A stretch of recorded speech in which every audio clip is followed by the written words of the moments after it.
ავიღოთ სტარტი. ძალიან მაღალია ალბათობა იმის მეთქი, რომ ჩემზე უფრო საინტერესო კითხვები გაგისვან მოსწავლეებმა. ოკეი, ეგ ძალიან მაგარი კითხვაა და არ არის ახალი კითხვა, ასე აქტუალობა მაგ კითხვის არ არის ახალი. ერთადერთი კითხვა იყო დასასმელი. და ეგ კითხვა არ იყო დასმული. უბანძესი შეკითხვაა, მაპატიეთ. ის კითხვა, რასაც თქვენ ვსვამთ, მაგ კითხვას არის უმნიშვნელოვანესი კითხვა. სკროლავთ თქვენ. რას?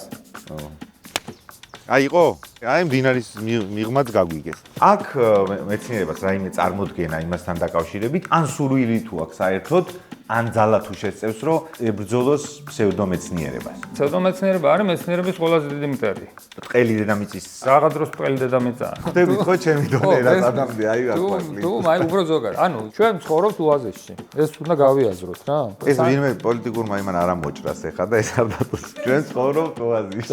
ესე არის, ამოჭრა კონტაქტი. დედამიწა არის 64. გარშემო არის ნამდვილი ჯოჯოხები რა. გაინტერესებს რა ბედი ეწევა კაცობრიობას პირობითად 200 წელიწადში. ჩვენ შეგვიძლია ჩვენივე ცივილიზაცია მოვსვათ. თუ მეცნიერებმა მითხრა, რომ ეს ვაქცინა შენ რაღაცა 95%-იანი ალბათობით დაგიცავს, მე ავდგები და ამ ვაქცინას გავიკეთებ. არსებობს პანდემიები, როდესაც ადამიანის გადაწყვეტილებაზე არ არის აუცილებელია აცრა. გაქვთ იმის განცდა, რომ ცოდნა იმისია, რომ აუცილებლად გააზიარო. ჩვენი ვალდებულება არის ცოდნა მოვიპოვოთ და ცოდნა გადავცეთ. ეს ყველაფერი არის დამოკიდებული ერთი ცნობის მოყარე, ჯიუტად ცნობის მოყარე ადამიანის რაღაც ჩანაფიქრზე. ხო. თურმე შავხრელობა არ ყოფილა მთავარი. არამედ არის უფრო ფუნდამენტური და უფრო უნივერსალური და შავხრელი უბრალოდ მაგას ემორჩილება. კაი განცდა იქნება რა, ასეთ. კი, მაგრამ აი ამ თეორიებს, აი რა აზრი აქვს და აზრი როგორ არ აქვს ამდენი ხანი ოჯახს ვაშენ. საიდან მოდის დიდი იდეები? იმიტომ რომ ვერ ჩერდები, ფიქს ვერ აჩერ. უცნაურია, იმიტომ რომ მაგასაკში მე მაინტერესებდა სპაიდერმენის მომდევნო სერიაში რა მოხდებოდა და. არა, ეგეთი რაღაცებიც მაინტერესებს, ეს კი არ არის, ეს ერთმანეთს კი არ გამორიცხავს. ის ძალიან საინტერესოა. როგორც ჩემ მიერ წეღან ნახსენება ადამიანი ობობას პიტერ პარკერის ბიძა ამბობს, დიდი ძალა გულისხმობს თუ არა დიდ პასუხისმგებლობასაც. უამრავი ფანტასტიკური საინტერესო კითხვა არის ჩვენ აზროვნებასთან და ჩვენ twin-თან დაკავშირებით, ხო? ფიზიკის როგორც მეცნიერების ყველაზე მტკივნეული თავსატეხი. ხო არა, სიჩქარით უნდა გავისროლო დედამიწიდან, რომ აღარ დაბრუნდეს, ხო? ანუ ეგეც ხომ მიუნიშნებს იქამდე, რომ კიდე გვაქვს სავალი გზა. უი, სავალი როგორ არა გვაქვს. მეცნიერებმა უნდა აკეთონ, მეცნიერებმა იუთუბერებმა აკეთონ YouTube. მოკლედ ეს სწორია ყველაფერი.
იყო მახიანი კლაპი?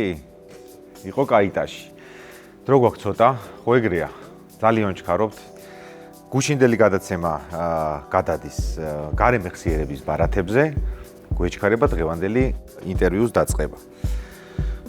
იმისთვის რომ ვიყოთ ჯანზე, ჩემთვის აუცილებელია რომ მივიღო ჩემი დილის რუტინა, ეს არის წყალი. და ეხა მოდის ენერგია. ეს არის ესპრესო.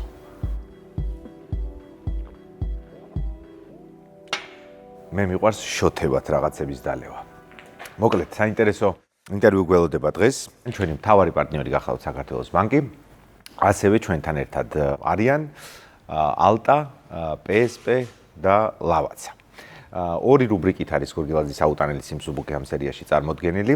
ესენია არ გაჩერდე საქართველოს ბანკთან ერთად და კონტროლ ალტი, ალტასთან ერთად. რაც შეეხება ლავაცას, გვავსებს ძალებით, ინსპირაციით, იდეებით, და რაც შეეხება PSP-ს, არაჩვეულებრივი საჩუქრები გამოგვატანა ჩვენი სტუმრებისთვის, ისეთი რომ რამე ვფიქრობ ხო არა დავიტოვო. დავიძარით, გადავიდო და სად მივდივარ? დღეს სად მივდივარ, თვისთან გვაქვს ინტერვიუ, ახლა რომ დავიწყებოდა. გიადვალთან გვაქვს დღეს ინტერვიუ. ამ სერიაში ორი რესპონდენტი გამეორდება ჩვენი წინა გადაცემებიდან და ერთ-ერთი იქნება გიადვალი. მეორეს ჯერ არ გეტყვით. კაი, ეგ არის.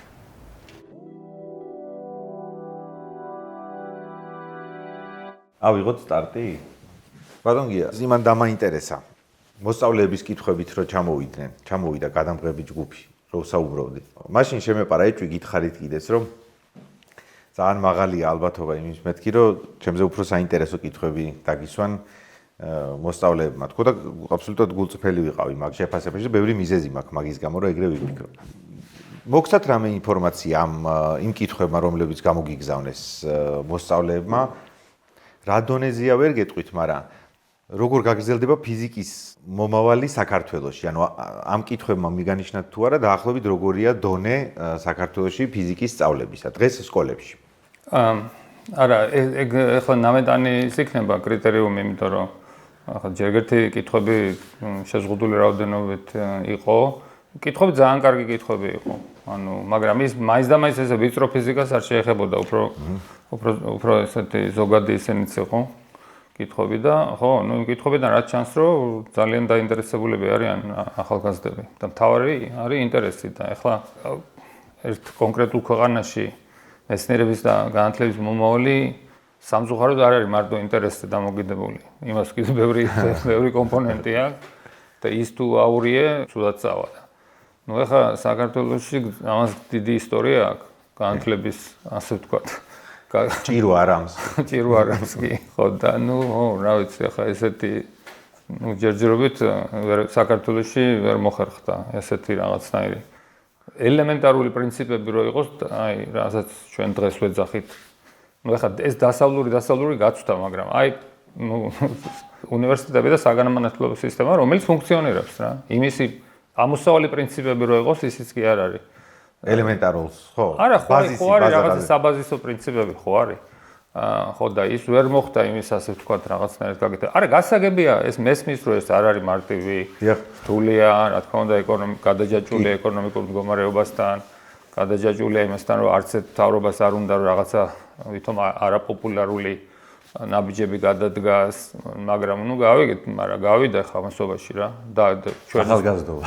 ხო, ნუ ჩვენი ახალგაზრდობა გავიდა, ხო, ის აი მაგალითად ნებისმიერ მექანიზმს ხო აქვს თავისი ამოსავალი პრინციპი, რის გარეშეც ის ფუნქციონირებას ვერ გააკეთებს, ხო?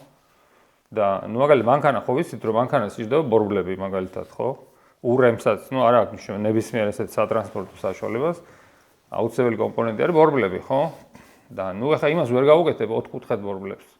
კი, რო გავუკეთოს ოთხკუთხედ ბორბლები, რაღაც ჯახირით იმასაც გააგორებ ახლა რა, ოთხკუთხედსაც გააგორებ, მაგრამ ხო არის ამოსავალი რომ უნდა კონდეს ბორბალი რა. ნუ აი ესეთი პრინციპები არსებობს განათლების სისტემაშიც რა, რის გარეშეც ვერცად ვერ წახვალ. ანუ ეგ არის რა.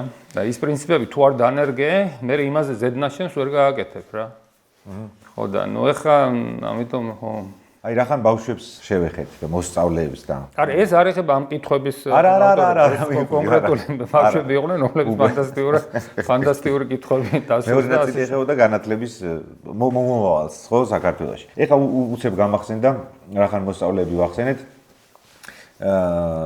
მოსწავლე და მეცნიერება ან ფეიქ მეცნიერება რომელიც იღურება სოციალურ ქსელებში ფსევდომეცნიერება და რაღაც ვიდეოები რომელიც არის ხელოვნური ინტელექტის საშუალებით არის გენერირებული და იმდენად მაღალ დონეზეა რომ ხანდახან გიჭირს მართლაც გაარკვიო ეს არის ნამდვილი თუ ეს არის ტყუილი და ხედავ რომ ძალიან დამაჯერებლად კეთდება ისეთი ვიდეოები რომელმაც შეიძლება აბსოლუტურად არასწორი წარმოდგენა შეგექმნას იმაზე როგორ მუშაობს სამყარო აი ძალიან მარტივად გუშინ წინ გავრცელდა კანიე ვესტი ვითომ ღერის იური შატუნოვის სიმღერას ინგლისურად და თელმა სამყარომ დაიჯერა ამის შესახებ რა AI-ის მიერ გენერირებული სიმღერა ნუ ეგ კიდე არ არის დიდი პრობლემა ეგ კიდე არაფერი ხო იმღერ კანიე ვესტისა მაგრამ არის რაღაცები რაზეც ფუნდამენტურად არასწორ წარმოდგენას გვიქნის არა მხოლოდ ბავშვებს ყველა ჩვენგანს ხო და თაობებს მათ შორის რომელიც არ არის გარკვეული მეცნიერებაში აქ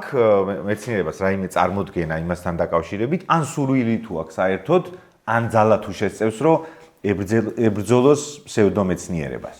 ოკეი, ეგ ძალიან მაგარი კითხვაა და ასე ვთქვათ, არ არის ახალი კითხვა, ასე აქტუალობა მაგ კითხვის არ არის ახალი. ანუ ამ ეგრეთ წოდებულმა ხელოვნურმა ინტელექტმა ანუ ასე ვთქვათ, ახალი კუთხე შეძინა ამას, მაგრამ რა თქმა უნდა, ეს ერთ-ერთი უმნიშვნელოვანესი ასე ვთქვათ, ამოცანა მეცნიერების არის ებრძოლოს ფსევდომეცნიერებას.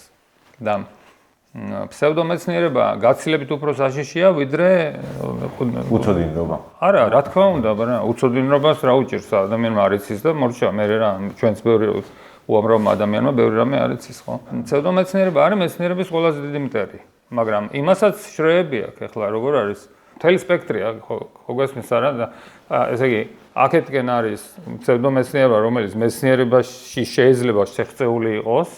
ანუ ეხლა სპექტრის ბოლოს არის უბრალო შარლატანიზმი. ნუ ეხლა გინახიათ ვიღაცები რაღაც პლაზმის ბურთებს იმაშებიან და მე ვითომ შეუულია სიმსივნე გამკურნალ. ეგეც დიდი პრობლემაა, იმიტომ რომ რა თქმა უნდა ისინი სინამდვილეში ხალხს ადამიანებს აჯერებენ. ეხლა ადამიანი როცა სასწარკვეთილია და რამე დაავადება ჭირს, ის ყველაფერს ეღაუჭება, ყველა იმედს და ესეთი ხალხი რა თქმა უნდა სხდია, მაგრამ ესეთი ხალხი ანუ უსინდისოდ და ამას იყენებს და ამ რაღაც ისულელებს ეს დროს აკარგვინებს ელემენტარ ყველაფერს თავი გავანებოთ რა. ნუ არის ეს ასე ვთქვათ, უბრალო შარლატანიზმი, რომელსაც ახლა ფსევდომეცნიერებასაც ვერ დაარქმევ, ხო? მაგრამ ნუ მე იქ თელი სპექტრია და მე ბოლო-ბოლო არის ფსევდომეცნიერება, რომელიც ასე ვთქვათ, აკადემიური სივრცით გარეთ არის, რომელმაც ვერ შეაღწია აკადემიურ სივრცეში. ნუ ესეთი ხალხი არის, ზოგი მათგანი სხვათა შორის საკმაოდ უწყინარია. ზოგ ესეთ ადამიანს შეიძლება რაღაცა იდეები მართლა ქონდეს, მაგრამ კვალიფიკაცია არ აქვს. ჩაგეკითხებით უბრალოდ, აი პირობითად რო ვთქვათ, ბრტყელი დედამიწის თეორიის მოკითხველები შარლატანებში გადიან, ნუ რაღა დროს ბრტყელი დედამიწაა, ხო გესმით? აი ზუსტად არიან, რა თქმა უნდა. ეგ კიდე ცალკე თემაა, ხა ბრტყელი დედამიწას ეგ იმდენად ცხადი რაღაცაა, რომ მაგას ახლა, რა ვიცი, ფსევდომეცნიერებასაც ვერ დავარქმევ. ხო, ნუ მოკლედ ესე ეგ კიდე ის არის, მაგრამ შემდეგ არის ასე ვთქვათ, აი ფსევდომეცნიერებები, რომლებიც სხვადასხვა გრადაცია აქვს ამას, იმიტომ რომ შეიძლება ადამიანს მართლა კონდეს სურვილი რაღაცა აღმოაჩინოს, მაგრამ არ ყოფნის კვალიფიკაცია რა. ეხლა ესეთი ადამიანებს შეიძლება ზოგიერთ პოტენციალიც კონდეს, მაგრამ არასოდეს ის თეორია, რომელიც მათ ციდან მოიტანეს საინაღაც, ის რა თქმა უნდა არანაირი თეორია არ იქნება, იმიტომ რომ ეგრე არ მუშაობს მეცნიერება. ნუ ეგეთი ადამიანი უნდა წავიდეს და გაიაროს, ანუ ესე იგი ისწავლოს, მე PhD გააკეთოს და კვალიფიციური მკვლევარი გახდეს და შემდეგ მიხედოს ამ რაღაცებს. უხეშად ვთქვათ, რაღაც ბიუროკრატია გასავლელია. არა, ბიუროკრატია არა, სწავლა გასავლელი. ცოდნაა გასავლელი, რა ცოდნაა შესაძენი და ნუ ეს არის, ნუ ხანგრძლივი პროცესია, ხო? ეს ხო, ანუ შენ ამიტომაც არსებობს ხო აკადემიური სისტემა, რომ შენ ეგ რა ქვია ამ თელ კიბეს გადიხარ, მაგრამ ეს კიბე მარტო კიბე ხო არ არის, ეს არის პროცესი რა, როდესაც შენ ცოდნას ღებულობ. ეს კიდე მე ეს კატეგორია ასეთ ფსევდომეცნიერების, ასე მოდით ამას პირობითად დავარქმევ უწყინარ ფსევდომეცნიერებას. მაგრამ არის ფსევდომეცნიერება, რომელსაც შეიძლება შეაღწიოს აკადემიაში. და ესეთები მომხდარა და ხდება. და ეგ ვინ დაუშვა? ეგ ხო უსაფრთხოების ზღვარი გადალახა, რომელიც თქვენ ვერ დააწესეთ მეცნიერებმა. ხო, რა თქმა უნდა, მაგრამ აი რატო შეიძლება ეგ მოხდეს, ხო? აი შეიძლება მოხდეს სხვადასხვა მიზეზების გამო. ზოგიერთ შეიძლება უწყინარი მიზეზი იყოს. ზოგიერთ შეიძლება პირიქით რაღაცა პოზიტიური თავიდან გვეჩვენებოდეს პოზიტიური. აი მაგალითად ახლა არის სპექტრი იქაც რა. ახლა შეიძლება ეს მოხდეს იმიტომ რომ ეს უბრალოდ ეს ეგრეთ წოდებული მოძღვრება, მათ თეორიას ვერ დავარქმევ, იმიტომ რომ ის არ არის მეცნიერული თეორია, მაგრამ მოძღვრება შექმნა ადამიანმა, რომელსაც ძალიან კარგი პოლიტიკური კავშირები აქვს. ოკეი? და შესაბამისად, რახან პოლიტიკური კავშირები კარგი აქვს და რაღაცნაირად შეიძლება ეს მოძღვრება, ასე ვთქვათ, იდეოლოგიასაც თანაც რეზონირებდეს, ოკეი, ქვეყნის იდეოლოგიასთან, პოზიტიურად მიუდგეს რა, მთავრობა მისცეს ბევრი დაფინანსება, მისცეს, რა ქვია, ასე ვთქვათ, ინსტიტუციების შექმნის საშუალება და შემდეგ ადამიანმა შეიძლება სკოლა შექმნას. შესაბამისად, ამის პუბლიკაციები ჩდება ასე შემდეგ და ფაქტურად გარდაიქმნება სოციალურ მოძრაობად. რა თქმა უნდა, ესეც საბოლოო ჯამში როგორც წესი სრულდება. რატო სრულდება? იმიტომ რომ ხო გესმით, მეცნიერებამ უნდა რაღაცა შედეგი დადოს. ოკეი? მეორე რითაც შეიძლება ეს მოხდეს, იდეა შეიძლება იყოს ძალიან ელეგანტური. ოკეი? აი, მაგალითად, თქვენ შეიძლება რაღაცა მართლა იდეა გქონდეთ, რომელიც თვით შეთანხმებულია, ძალიან ელეგანტურია, რაღაცა და იმდენად ასე ვთქვათ მოიხიბლოს რაღაცა გარკვეული ჯგუფი ამ იდეით რომ აი დაიწყოს რაღაცნაირად მართლა ესე ასე ვთქვათ დაიჯეროს ეგ რა თქმა უნდა დაჯერებაში ცუდი არაფერი არ არის მაგრამ მე შეიძლება ბუნებრივად გახდეს ესეთი სოციალური მოძრაობა რა იქაც ეგრე შეიძლება მოხდეს ანუ ხო მაგრამ მე ეგ არის ხოლმე პრობლემა იმიტომ რომ მე ეს ხდება თვით გამრავლება ხო იმიტომ რომ ამ სისტემას მე აღარ უნდა თავის დაკარგვა იმიტომ რომ რანაირად ახლა მე ეს ხალხი კომიტეტებში ზის პროფესორის თანამდებობები აქვს ხო ასე შემდეგ რა და აბა ახლა რანაირად ახლა ის არავის არ უნდა მე კიდე რომ რაღაცა აღიაროს რომ არასწორი ვწდებოდი ხო ვწდებოდით და რაღაცა ну ასე შემდეგ რა ამიტომ ახლა ეგ საშუალება მეცნიერებაში სულ არის ხო ახლა რაც შეეხება ხელოვნური ინტელექტის ეპოქაში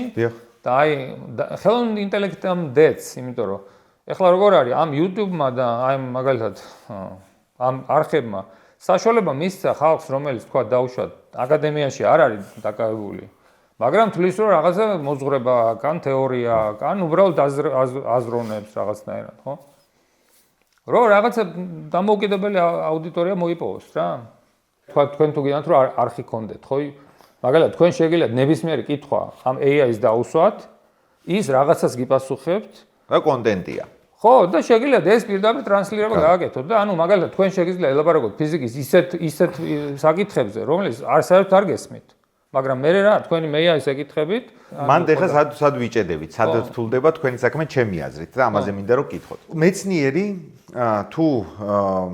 თუ მუშაობს რაღაც თეორიაზე და ყველა იმ ეტაპის გავლა უწევს რაც საჭიროა იმისთვის რომ იდეას დაერქვას თეორია და რაღაც შედეგამდე მივიდეს, შედეგი მიიღოს, ის კონცენტრირებულია ამაზე. რა თქმა უნდა. ამიტომაც გამოდის, რომ მეცნიერება, ნამდვილი მეცნიერება, ერთი ნაბიჯით უკან არის კომუნიკაციაში, იმიტომ რომ თქვენ არ გაქვთ იმის დრო, რომ ამ მუშაობის პროცესში ავრცელოთ ეს ინფორმაცია. საპირისპიროდ იმისა, ვისთვისაც მთავარი მიზანი არის არა შედეგის მიღება, არამედ ამაზე ლაპარაკი. ანუ ის მთელ კონცენტრაციას უთმობს იმას, რომ თავის იდეები გააჟღეროს. ანუ გამოდის, რომ თქვენ მიდიხართ რაღაც შედეგამდე და ეს შედეგი შეიძლება გაიგოს მხოლოდ მან, ვინც თვითონ მივა, სადღაც დაგუგლავს, შეიძლება რომ წაიკითხოს, შეიძლება გაიგოს.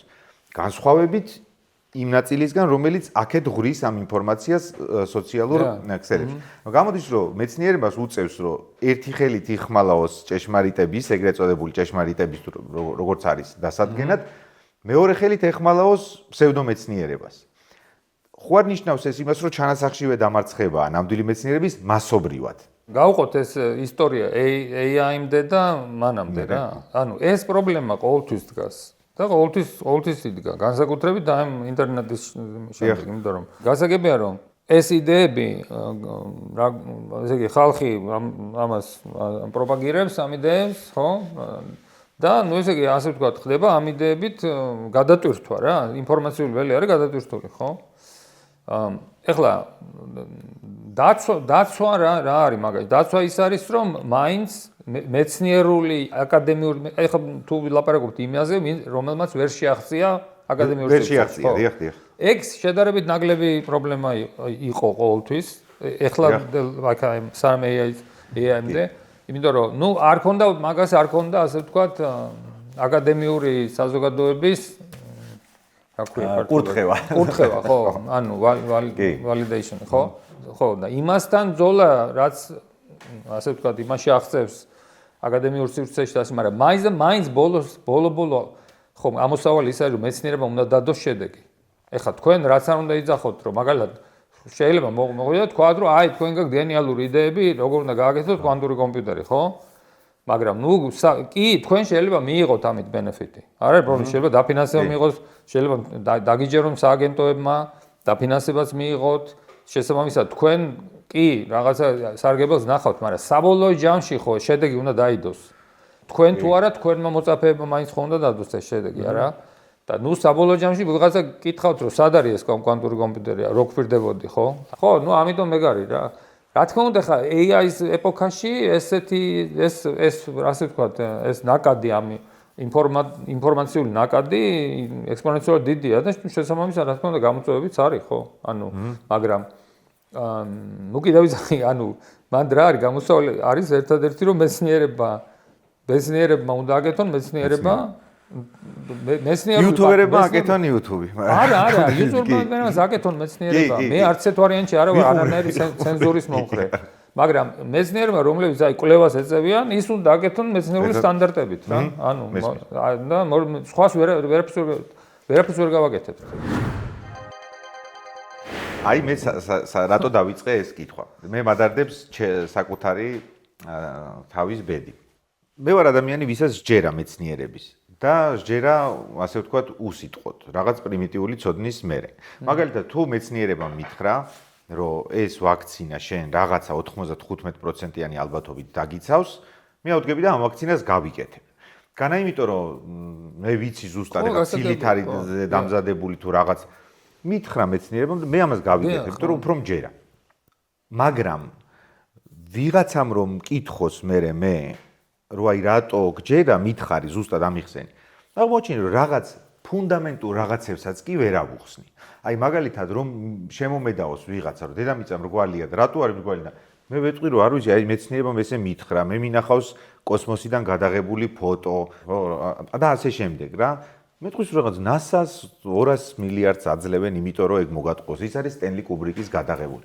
საქმეზე რომ მიდგეს, შეიძლება მე მეცნიერული ენით ვერ აუხსნა მას, რატო არის დედამიწა მრგვალი. მიუხედავად იმისა, რომ მე მჯერა რომ ის აბსურდს მელაპარაკება. ჩემი კითხვა მიემართება მაგისკენ, რომ მეც და ჩემნაირებს, ვისაც გვჯერა მეცნიერების, მაგრამ ასე ვთქვათ, არ შეგვიძლია ამაზე ესე მეტნაკლებად კომპეტენტურად ლაპარაკი. თქვენი წარმოდგენით ვართ თუ არა დამარცხებულები მაინც საბოლოო ჯამში, რომ ამ ხელა ინფორმაციის ზღვაში ჩვენ ელემენტარული ვერ მოვაგროვეთ, რომ რაღაც გადაობათ ერთმანეთზე. არა ხარ დამარცხებულები. ეხლა არ ვიცი, როგორ გიჩვენიათ. მაინც და მაინც ამ ტყელ დედამიწას არა, რაღაცა სხვა. დავაკეთეთ. ხდებით ხო ჩემი დონე რა ადამიანები აი რა ქვია. თუ აი უბრალოდ ზოგადად. ანუ რა ის კითხვა, რასაც თქვენ მსვავთ, მაგ კითხვას არის უმნიშვნელოვანესი კითხვა. რატო უნდა ვენდოთ მეცნიერებას, ხო? ანუ რატო უნდა ვენდოთ მეცნიერულ მეთოდს, რატო უნდა ვენდოთ მეცნიერებას? ხო არსებობს ეს მეცნიერული სისტემა, ხო, რომელიც ასე ვთქვათ რა, მთელი არქიპელაგია ფაქტიურად, ესე შეგიძლიათ შეხედოთ. არის ადამიანები, რომლებიც არის ამ ქსელის შიგნით, რაღაცა ამ ქსელის ნაწილი, მეცნიერული ნაწილი და არიან ადამიანები, რომლებიც არიან გარეთ, ხო? ეხლა არ არის მაინც და მაინც იმას შეხედოთ. და ეს გარეთ ყოფილი ადამიანები რატო უნდა ენდოს ამ მეცნიერულ ესე იგი პირველი მან არის შემდეგი რომ ეხლა არის რაღაცეები რაც ადამიანმა შეუძლია უკვე თავისი ლოგიკითაც კი ასე ვთქვათ ძალიან მყარი ბაზისი შეიქმნას ყოველგვარი ამ რაღაცა ვიღაცის დობის გარეშე. ნუ ეს ტყელი დედამიწა მაგ კატეგორია არის ძალიან კაი მაგალითი. არა, ძალიან კაი მაგალითი. ეგ არის ისეთი ტიპის კატეგორია რომელსაც ადამიანს საღიაზრი და გარკვეული რაღაცა ფაქტები უკვე ძალიან დიდი ალბათობით მიაღებინებს იმის გადაწყვეტილებას, რომ ეს შეუძლებელი რომ ეს სწორი იყოს. ნუ რატო ეხლა მაგალითად ნებისმიერ ნორმალურ ადამიანმა, ჩვეულებრივ ადამიანს, რომელიც არ არის მაგალითად მაინც და მაინც სისტემის ნაწილი, ხო? ლოგიკურად ადამიანი ხვდება, რომ ამ ხელა კონსპირაციის გაკეთება შეუძლებელია. როდესაც ფულის გაფლანგვასთან არის საქმე, ესე ხო გესმით რა, ესე იგი დაუშვათ ავიღოთ რა ვიცი, მთვარის მისია, ხო? ნუ ეხლა ეგ იმდენჯერ არის გადაღეჭილი, უბრალოდ აქ ვიძახი, იმიტომ რომ კონტრასტი გავაკეთო მეორესთან რა. ნუ მთვარის მისია მაგალითად, ეხლა ხო გესმით, ეს უნდა ყოფილიყო კონსპირაცია უზარმაზარი 100-ობით 1000 ადამიანის ჩართული ამ კონსპირაციაში. კუბრიკზე აღარ ამაქვს ლაპარაკი და თავისი ამერიკის პრეზიდენტიან, ესტაბლიშმენტიან, ასე უზარმაზარი კონსპირაცია უნდა ყოფილიყო. რაც პრაქტიკულად შეუძლებელია, ასეთი დიდ ამბავზე რომ ესეთი კონსპირაცია გააკეთო შენ და ამაში არ მარტო ეგენი უნდა ყოფილიყო კონსპირირებული, საბჭოთა კავშირის მაგათთან ერთად უნდა ყოფილიყო კონსპირირებული, საბჭოთა კავშირს ხო არ გამოუთქვია პროტესტი. საბჭოთა კავშირმა მიულოცა, ხო? და იყო გაქანებული კოსმოსური რბოლა იყო, როდესაც საბჭოთა კავშირი იგებდა მაგ რბოლას. ესე იგი მთვარე იმაზე კოსმოსში პირველები დაასწრეს კი გას. კოსმოსში პირველები, რა ქვია, პირველი გავიდა საბჭოთა კავშირი, მერე ადამიანი ქალიც პირველი იყო, სხვა შორის ცოცხალია ეს. ტერეშკოვა არის ცოცხალი? ხო, მე მგონი ცოცხალია. მერე ისა რა ქვია, ადამიანი გავიდა, ეს ლეონოვი გავიდა, რა ქვია, ღია კოსმოსში. ნუ ძალიან ბევრი წარმატებები იყო რა.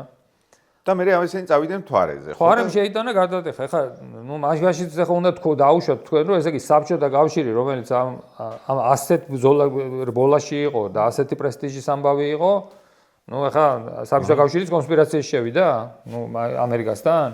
მე ნუ ასე შემდეგ რა, ნუ მე კიდე ყველაფერს დავიგავნე. რეტრო რეფლექტორია იქ.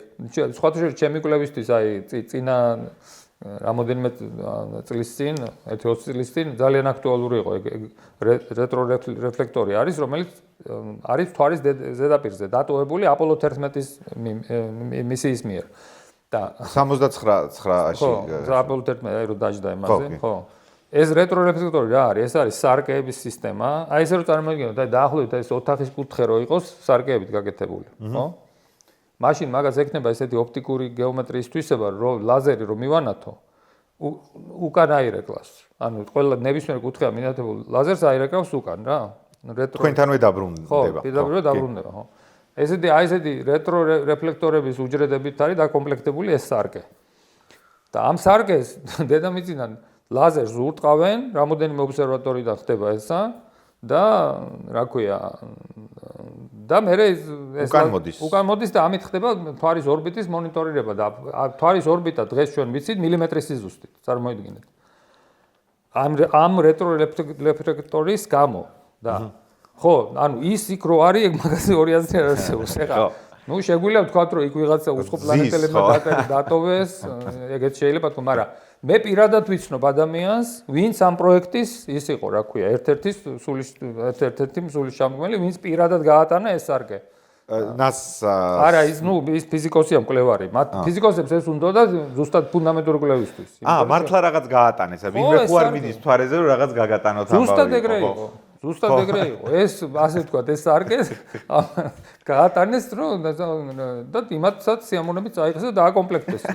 და ანუ და ჩვენთვის ეგ ძალიან მნიშვნელოვანი იყო, იმიტომ რომ ჩვენ ამ შემოსაზღვრებს მაგალითად აი დაუშვათ აინშტაინის გრავიტაციიდან გადახრებზე და ასე შემდეგ ვებულობთ მანდიდან. მაგ მთვარის lunar ranging ესე ქვია რა, მთვარის მონიტორირება. და ასე შემდეგ ეხლა ნუ მაგას ანუ ესე იგი ეს არის მარტივი ის რომ ადამიანს შეუძლია უბრალოდ საღი აზრით აწონოს იმის ალბათობა, რა არის იმის ალბათობა, რომ ამდენი კონსპირაცია, ამდენი ხანი მოდიოდეს ამ რგვალდედამიწისთან დაკავშირებით, ამ მთვარის დაჯდომას დავანებოთ თავი რგვალდედამიწაზე. ამიტომ ეგ შედარებით მარტივია რა, მარტივი საკითხებით, რომ მაგას არ ჭირდება, რომ იყო მეცნიერული იმის მაინც და მაინც ნაწილი რა. მაგრამ არის ესეთი კითხვები, როგორც არის მაგალითად ვაქცინა, რომელიც გაცილებით უფრო რთულია. იმიტომ რომ შეიძლება იყოს ვაქცინა, რომელიც მართლა არ მუშაობს, ხო? ან კი პირიქით შეიძლება ის იყოს, რა ქვია. და შეიძლება დამღუპელი იყოს. ოკეი? ხო და იქ რა შვებით მაგ დროს. აი მაგ დროს ზუსტად ეგ არის მთელი მუყამი, რომ მაგ დროს ჩვენ ვენდობით მეცნიერულ სისტემას. რატო არის მეცნიერული სისტემა სანდო, ასე ვთქვათ რა? ყოველ შემთხვევაში ჯერჯერობით ეს რა ქვია? ეს აკადემიური სისტემა, თორემ მეცნიერება ყოველთვის სანდოა. მე ვძახი რომ თუ იმიტომ რომ მთელი რიგი დაცვითი მექანიზმებია. მოგესმით, არა? აი კვლევაში მაგალითად, ხო? ესე იგი, რა ხდება? აი მაგალითად ადამიანმა ვთქვათ, რაღაცა კვლევა გააკეთა. ჯერ ეგეთი ეს ხო ეგრე არ არის, რომ შენ დღეს აიღე და თავში მოგივიდა, რომ ახლა ვაქცინა მინდა გავაკეთო და წავედი იქ რაღაცა კოლბაში რაღაცა ჩავასხი და უცებ ვაქცინა მივიღე, ხო? ეს ბაზისი მთელი გენეტიკური, მოლეკულური ბიოლოგია, რა ვიცი, ეს ყველაფერი მომზადებულია უზარმაზარი ცოდნის, რა ქვია, აწლეული, ანუ საუკუნეები და მე აწლეული. რა თქმა უნდა, საუკუნეები და აწლეულები, ხო? ეს ცოდნა ხო თანდათანობით ვითარდება და ეს არის იქ ყველაფერი არის გაწერილი. ეხლა ეს ცოდნა როგორ ვითარდება? ეს ცოდნა ვითარდება ასე, რომ მეცნიერები აკეთებენ კვლევას. თქვენ აკეთებთ კვლევას თქვენ ლაბორატორიაში მაგალითად, ხო? თქვენ თუ ესე იგი, თქვენ როგორ აკეთებთ? თქვენ ჯერჯერობით იცავთ მეცნიერულ სტანდარტებს. ეხლა რატო იცავთ თქვენ მეცნიერულ სტანდარტებს? იმიტომ რომ სანამ თქვენ იქამდე მიაღწიეთ, თქვენ უკვე ისეთი შერჩევა გაიარეთ, რომ უკვე ეს პირველი ბარიერი გადალახულია. თქვენ თუ მიგიშვეს, რომ ჩაგაბარის ლაბორატორია, ხო? სადაც თქვენ შეგიძლიათ კვლევა გააკეთოთ, სტუდენტები აიყვანოთ და მათ რაღაცა იმას პროექტზე ამუშაოთ. რა თქმა უნდა, ეს როგორც წესი ხდება წამყვან უნივერსიტეტებში, იმიტომ რომ არა შედარებით ნაკლებად დონის უნივერსიტეტებს არ აქვს ფინანსები მაგის, ხო? ესე იგი ეს დაფინანსებები ხდება ძირითადად, რა თქმა უნდა, დასავლურ უნივერსიტეტებში, ხო? და იქ თქვენ რო ეს ჩაგაბარეს, თქვენ უკვე გავლილი გაქვთ ეს საფეხურები. აი ეს სხვათა შორის რეზონირებს აიმასთან, რასაც ვიძახდი მე, რომ ელემენტარული რაღაცა წესებია, როგორ უნდა აშენდეს დასავლური ტიპის თანამედროვე მეცნიერული და საგანმანათლებლო სისტემა. ანუ ეს ამის ნაწილია ეს. ამიტომ უყურეთ, ეს არის თვით შემოძმებადი სისტემა, უზარმაზარი, ოკეი? და ეს ამხელა კონკრეტულად და ამის მერე, რა თქმა უნდა, მერე ეს როდესაც უკვე ღებულობს რაღაცა პროდუქტის სახეს, შემდეგ ამის დაპატენტება ხდება, შემდეგ ეს კომპანიები იყენენ რაც შემდეგ. ამიტომ ახლა როგორც ეს მთელი შედეგი თუ ამ სისტემამ ასე ვთქვათ, აპრობირება გაუგეთა, ხო? ამ შედეგს. იმის ალბათობა რომ ეს იყოს უბრალოდ ასე ვთქვათ, ფეიკი და ანუ ეს ხელწამოსაკრავი რომ ესე იგი თქვენ რა ქვია ეს ხო, ნუ ამ შემდეგ უნდა აწონოს ადამიანმა რა. ნუ ხო და აწონოს უნდა ადამიანი. ხა თუ რა თქმა უნდა არსებობს პანდემიები, როდესაც ადამიანის გადაწყვეტილებაზე არ არის, აუცილებელია აცრა. ესეც არის ხომ რა. უბრალოდ ხო. ვალდებული ხარ ხო? ვალდებული ხარ, აი ეს რომ საზოგადოების სხვანაირად საზოგადოებას აზიანებ, მაგრამ ნუ თუ დაუშვათ არჩევანზეა, როგორც ამ პანდემიის დროს იყო, ხო? ნუ შემდეგ ადამიანმა თვითონ უნდა გადაწყვიტოს ამ შემთხვევაში რა, რომ ესე იგი. ბოლო-ბოლო სეზონურ გრიპებზეც არჩევანია, შემიძლია გავიკეთოს სეზონური. ხო, და ნუ ადამიანმა უნდა გადაწყვიტოს, ანუ თუ ამ სისტემას ენდობი, თუ არ ენდობი. ადამიანი როგორც ავად რო ხდება ხო ენდობა მედიცინას არა? ხო, აბსხოს ვა ამ რაღაც. პირველ გამაყოჩებელს ხო მე ხო არ ვიცი ხა რისგან სიამდვილეში მართლა არ ვიცი ხა რისგან დამზადდა ანალიზი. მაგრამ ის მნიშვნელოვანი არის რომ აპრობირებულია ხო და არის დამტკიცებული შესაბამისი იმის მიერ რა. მაგრამ აი მანდ რო კონსპირაციის თეორია არიან ადამიანები რომლებიც გიждდებიან კონსპირაციაზე. აი მოდით ესე ავიღოთ. აი წარმოიდგინეთ რომ თქვენ ბრმად ყიდულობთ მანქანას რა. ოკეი? ბრმად ყიდულობთ მანქანას. გამოვიწერე პირობითად, ხო? აი, გამოიწერეთ, მაგრამ მანქანა მოვიდა ყუთში რა, ჩადებული რა. ოკეი? არც მინახავს საერთოდ. ხო, არ გინახავთ რა, ეს ყუთში მოვიდა ჩადებული. და ესე იგი, ეხლა სიტუაცია არის ესეთი რა, რომ თქვენ გინდათ კაი ხარისხის მანქანა, ხო?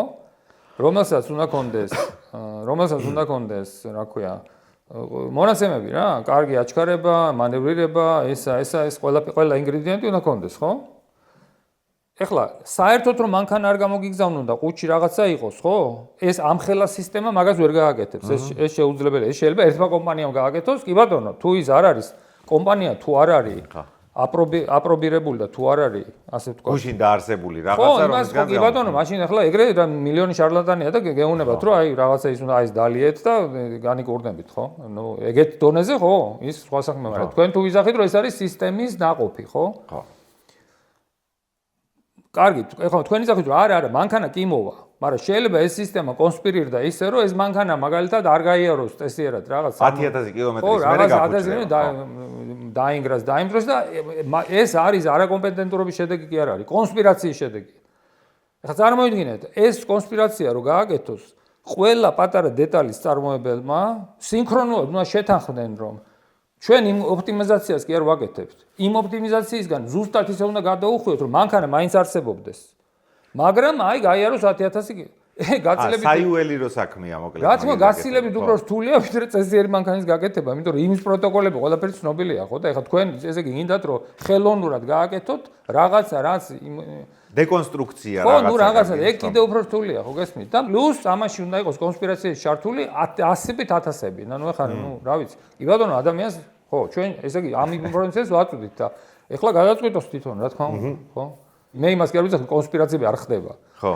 აქ ლაპარაკი არის კონსპირაციები შეიძლება თუ არა მოხდეს ისეთ მასშტაბზე, აი ესეთ მასშტაბზე. ხო, რაზეც წეღან ლაპარაკი. და fake პროდუქტებს ქმნიდნენ კომპანიები. ეს მაგას კი არ გამორიცხავს. რა თქმა უნდა, იმიტომ რომ აი მაგალითად ცნობილი კომპანიები იყვნენ, როდესაც რაღაცა იყვნენ კომპანიები, რომლებიც რაღაცას პირდებოდნენ, თქვათ, რა ქვია, თავის ინვესტორებს.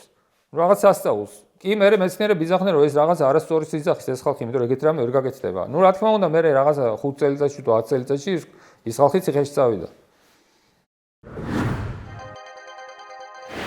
ბატონო, რა არის დღეს ესეთი თან განზოგადებული კითხვა, მაგრამ რა არის დღეს ფიზიკის როგორც მეცნიერების ყველაზე მტკივნეული თავსატეხი, რომელიც ვერ იხსნება იმიტომ რომ ჯერ არ არის რაღაც დაკვირვების ესეთი ხელსაწყო, რომელიც მოგცემდა რაღაც შედეგს.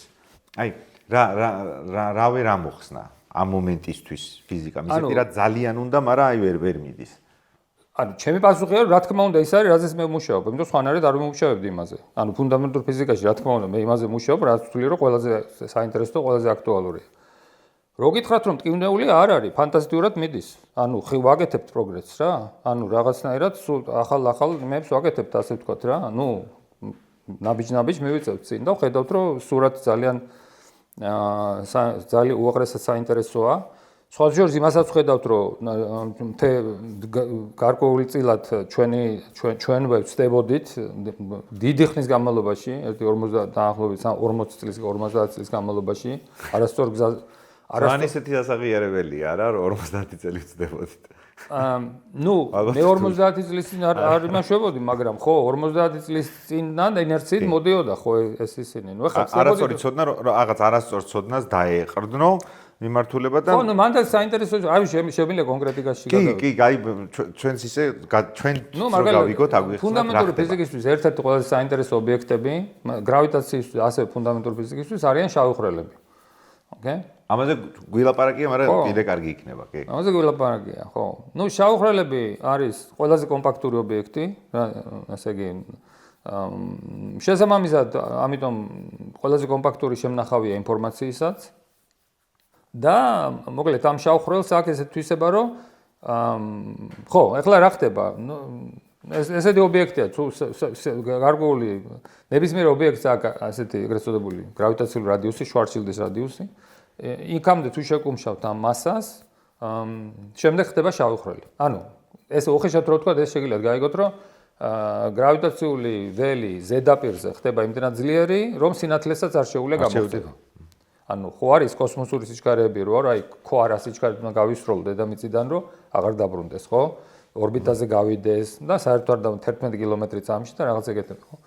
ხო და იქ არის 300,000 კილომეტრი/წამში სიჩქარე, ანუ თვითონ სინათლეს ვეღარ აღწევს. ესე იგი, შესაბამისად, ესეთი ობიექტი უნდა წესით იყოს აბსოლუტურად ბნელი, ხო? იმიტომ რომ სინათლე ვერ აღწევს. ჩვენ რაღაცას ვხედავთ, ხო? ნუ სინათლე იბნევა მასზე და მე ჩვენ თვალზე შემოდის. ეხლა თუ ის ნებისმიერ სინათლეს სანთავს, არის გამოიყურება როგორც აბსოლუტურად შავი. მაგრამ აბსოლუტურად შავი სხეულები როცა კვანტურ ფიზიკას გავითვალისწინებთ, ისინი ასხივებენ. და ნუ მათ შორის ეს შავი ხვრელიც ასხივებს.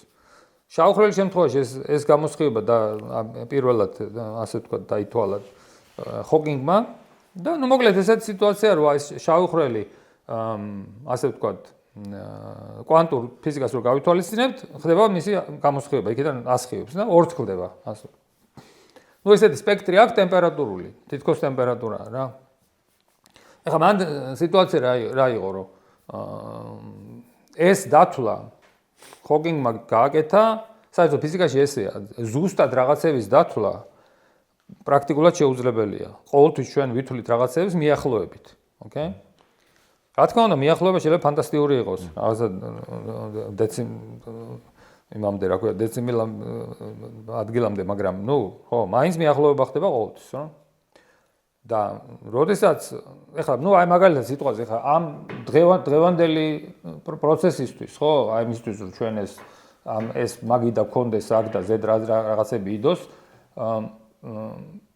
პრაქტიკულად ეს მაგიდა არის უსასრულო დრო ცხოვრობს, ხო? მაგრამ სიამოვნებაში მაგიდა ხო არ ცხოვრობს უსასრულო დრო, არა? ნელ-ნელა ეს მაგიდა იშლება. ეხლა ჩვენ როცა აქ ვართ, ამ მაგიდაში მიდის პროცესები, რომელიც ამ მაგიდას ნელ-ნელა ფიტავს და შლის.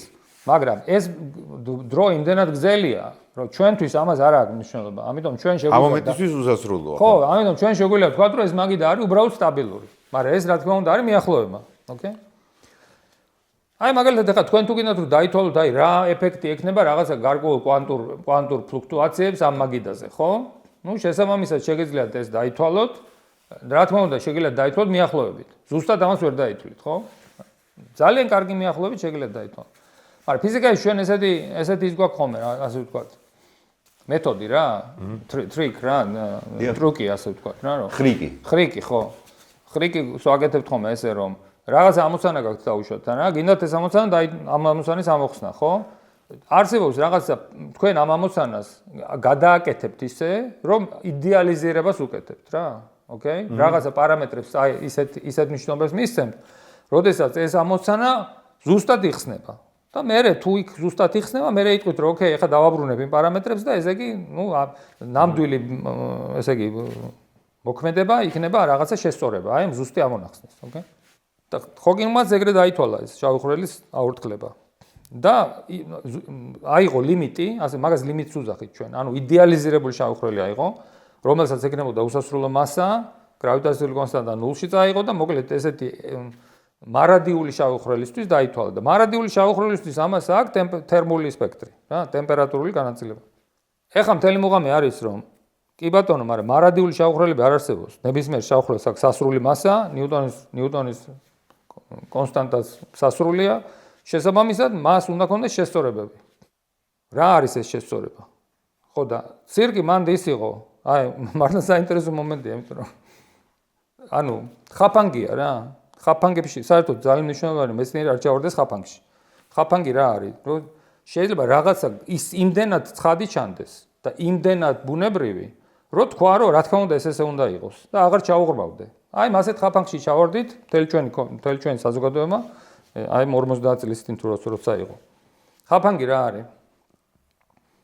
ბუნებაში არსებობს შავი ხვრელი ნებისმიერი ზომის, იმიტომ რომ, რა ქვია, უბრალოდ ბუნებაში კი არა, სპექტრში რა არსებობს შავი ხვრელი შეიძლება ქონდეს ნებისმიერი მასა და ნებისმიერი ზომა რა.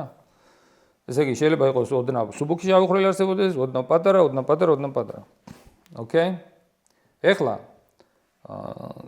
თქვენი ზახით რომ ეს შავი ხვრელი თუ ორთქლდება, რეალური შავი ხვრელი, მისი მასა მცირდება. ხო? რაში გადადის ეს შავი ხვრელი? აი, აორთქლა, ხო? მასა შეუმცირდა. იტყვით რომ ვინაიდან არსებობენ უფრო პატარა შავი ხვრელებიც, ძალიან დიდი ცუნებაა რომ თქვა რომ დიდი შავი ხვრელი როცა ორთქლდება, იკუმშება და ხდება პატარა შავი ხვრელი. ხო? ნუ ბუნებრივად გამოიყურება. ხო, ეგ იყო ჰიპოთეზა. ანუ ხალხმა დაუშვა რომ ესე უნდა მოხდეს რა. ესე იგი შავი ხვრელი, როდესაც ჩვენ მაგას უძახით თვით self similar, თავის მსგავსი აორთქლება. ესე იგი შავი ხვრელი იწყებს აორთქლებას, ორთქლება, ნელ-ნელა იკუმშება და სულ უფრო პატარა შავი ხვრელი ხდება. ოკეი? და რო არ იყო ეგრე. ხო, ანუ ხო და მე ზუსტად ეგ კითხვა გამიჩნდა. ანუ რამოდენიმე ერთი გაიხსნის წინ, აი 10 წლის წინ. რატო არის ესე? შეიძლება მართლა ესე იყოს? რატო? იმიტომ რომ როგორ იდეა რა იყო? თქვენ ხო შეგიძლიათ ნებისმიერი ზომის სკამი გააკეთოთ. გავაკეთოთ ის სკამს, პატარა სკამს, ხო? ანუ სკამები შეიძლება იყოს სხვა ზომის. სკამი რო იშლება, პატარა სკამი ხო არ ხდება? იშლება. ხო, ანუ სულ სხვა რაღაცაში გადადის. მასალა ხდება რა. ხო, რაღაცა სხვა გადადის, ანუ სხვაში გადადის. ანუ რატო საიდან დავუშვით ჩვენ რომ დიდი შავი ხვრელი როცა ორთქლდება, უნდა მაინც და მაინც გადავიდეს პატარა შავ ხვრელში. და არა და სინამდვილეში სულ სხვა რაღაცა არ დაემართოს. და ეგ კითხვა არ იყო დასმული. ხო და ნუ მე ვაჩვენე რომ ზუსტად შეუძლებელია რომ პატარა შავ ხვრელში გადადიოდეს. უბრალოდ შეუძლებელია. ის კი არა რომ ჰიპოთეზა ან რაღაცა. ანუ თვით შეთანხმებული აორთქლება შავ ხვრელს არ შეიძლება ქონდეს. უბრალოდ გამორიცხულია. იმიტომ რომ თავის ეწინააღმდეგება აი მაგ შემთხვევაში. ხო აი მაგალითად იმისი, როდესაც თელმა საზოგადოებამ ეს კითხვა არ დასვა რა. ანუ ეს იყო არ ვიცი რამდენ 1000 წობით პუბლიკაციებში შემეში, ამას ყველა ესე უშვებდა, რომ ეს შავი ხვრელი როდესაც ორთქლება გადადის პატარა შავ ხვრელში და არ გადადის. არამედ სულ სხვა რაღაც ემართება. და გამოდის რომ ერთადერთი კითხვა იყო დასასმელი. ხო, რომელიც არავის არ დაუსვას და არ დაუსვა. ხო, კი არ მარტო კი არ დავსვი, ვაჩვენე რომ შეუძლებელია. ის კი არა რომ თქვენ თუ თქვენ უნივერსიტეტმა. მაგ სტატიაში მარტო მე ვარ. მაგრამ ნუ ხო, მე კაი განცდა იქნება რა, ესეც. განცდა შერეულია, იმიტომ რომ როგორ ხდება, იცით? როდესაც ეგეთ რაღაცას იძახი. ანუ რა უნდა გითხრას მთელმა საზოგადოებამ? ანუ ხო გესმით, მაგ პირველი რეაქცია რაც საზოგადოებას უჩნდება არის შიში. რო შეიძლება ისეთი რაღაცებია, რაზეც ასევე არასწორი წარმოდგენა გქონდა და ნუ ხო, მაგრამ მაგას არა, ხო, მაგრამ ეგ არ ითვლებოდა დამტკიცებულად. არა, მაგ ეგ უბრალოდ კითხვა არის და დასმული იმდენად ცხადი მიაჩნდა. ხო, იმენ მიაჩნდა ცხადი, თორე ეგ არავის არ უთქვია რომ დამტკიცებულია. ანუ იყო implicit დაშვება რა, რომელიც ასე ვთქვათ და შემდეგ რა თქმა უნდა თუ იმას გაყვებით რაღაცას იგიჟებს მიიღებთ, რაღაცა პარადოქსებს და ასე შემდეგ რა. ხო და რა თქმა უნდა არანაირი პარადოქსი არ არსებობს, არასდროს უარსებია. მაგრამ აღმოჩნდა ძალიან საინტერესო ფენომენი რა, რომ ამ შავხრელს ეგ მოსდის. ანუ პატარა შავხრელად კი არ გარდაიქმნება. გარდაიქმნება სხვა რაღაცად, რომელიც ასევე შეგიძლია თუ რაღაცა შავხრელი კი დაარქვათ იმათ, მაგრამ ეს აღარ არის უკვე კლასიკური შავხრელის ამონახსნი. არამედ მოსდის ესეთი კვანტური გაფაზება. ანუ ფაქტიურად სულ უფრო და უფრო ბერდება მოკლედ რა. ანუ კი არ პატარავდება. დაპატარავება იქნებოდა ისე რომ პატარაა, მაგრამ ისევ ახალგაზრდაა. ანუ პატარაა რა. მაგრამ ეს მართლა ბერდება. ანუ კვანტური ფიზიკა აბერებს ამ შავხრელს. ანუ ბერდება და მე აღმოჩნდა რომ იქ რაღაცა არის ძალიან საინტერესო უყურ რეაქციის ფენომენები. ერთ-ერთს ქვია მეხსიერების ტვირთი. ნუ ეგრე დავარქვი. მე დავარქვი ხო. და ეგრე ქვია მეხსიერების ტვირთი. იმიტომ რომ რა ხდება რომ ის ინფორმაცია რასაც ატარებს შავხრელი ასტაბილურებს. ანუ ფაქტურად, მოკლედ ესე შეგიძლია თქვათ, რომ რაც უფრო მეტი აქვს მეხსიერება, დატვირთული შავხრელს, მით უფრო სტაბილურია. იმიტომ რომ ინფორმაცია იბძვის დაშლას. ანუ არ უნდა დაიშალოს. ოკეი? და ეგ აღმოჩნდა ზოგადი ფენომენი. სხვა შორის აღმოჩნდა, რომ ეგეთი ტიპის ობიექტებს, რომლებიც არიან ინფორმაციის, ჩვენ მაგას უძახით ეფექტური ინფორმაციის შემნახველები, რა ეფექტიანი ინფორმაციის შემნახველები. ეგეთი ობიექტებს ეგთვისება უნივერსალურია. თურმე შავხრელი არ არის მარტო ეგეთი, ანუ უამრავი ობიექტს შეიძლება ეგეთვისება კონდეს. აი მაგალითად ტელეფონს რა, ტელეფონზე რა ვიყოთ, ხო? აი ეს ტელეფონი მაგალითად ძალიან შორს არის ინფორმაციის ზღვართან. აი თქვენ შეგიძლიათ დასვათ კითხვა, რომ ამ ტელეფონს რო არ შეუცვალო მე ზომა, ხო? რამდენი ინფორმაცია შემიძლია კიდე დავამატო. ზომის შეცვლის გარეშე. და ინფორმაცია ეს ტელეფონი იმ ინფორმაციის მეტრილიონ არაფერს არ ატარებს რა. ანუ ინფორმაცია მაგ ტელეფონს ეკნებოდა, მაგის ზომის შავხრელს რაც ეკნებოდა, რომ მაქსიმალური დაამატოთ რა. და აი ეგეთი ტელეფონი რო გქონდეთ, რომელიც მიახლოებულია ზღვართან, ისიც არ დაიშლება. ანუ ვერ გატეხავ. იმიტომ რომ თუ ეცდები რომ გატეხო, ის ინფორმაცია შეეწინააღმდეგება. ანუ ინფორმაცია ყოველთვის ცდილობს რომ თავისი მასპინძელი დაიცვას. ანუ სტუმარ მასპინძლის ამბავი ოღონ უბრალოდ პირიქით შებრუნებული. ანუ ინფორმაცია ყოველთვის იცავს თავის მასპინძელს. მაგრამ ეს რა თქმა უნდა ვლინდება ექსტრემებში. როდესაც როცა ინფორმაცია ზღვართან არის ახლოს, აი როგორც შავხრელშია, ან რაღაც ეგეთი ობიექტი, მაგათ სახელიც აქვს, სატურონები დავარქვით მაგათ. სატურირებას უკეთებენ მოკლედ ამ იმას რა. ზღრული მეხსიერების შემნახველები არიან და ხო. ხო და ამიტომ და ეგ არის ზოგადი ფენომენი უნივერსალური. და ამიტომ ძალიან საინტერესოა, იმიტომ რომ გამოდის რომ ეგეთები გამოდის კი არა, ლაბორატორიაში შეგიძლიათ გააკეთოთ, შექმნათ ჩვეულებრივ ლაბორატორიაში ეგეთი ტიპის შავხრელის ბიძაშვილები რა. აი ძალიან ისე ადამიანურ მხარეზე ერთ სხეულში ცხოვრები მეცნიერის და ადამიანის თანაცხოვრებაზე რო ვიკითხო, აქედან გამომდინარე.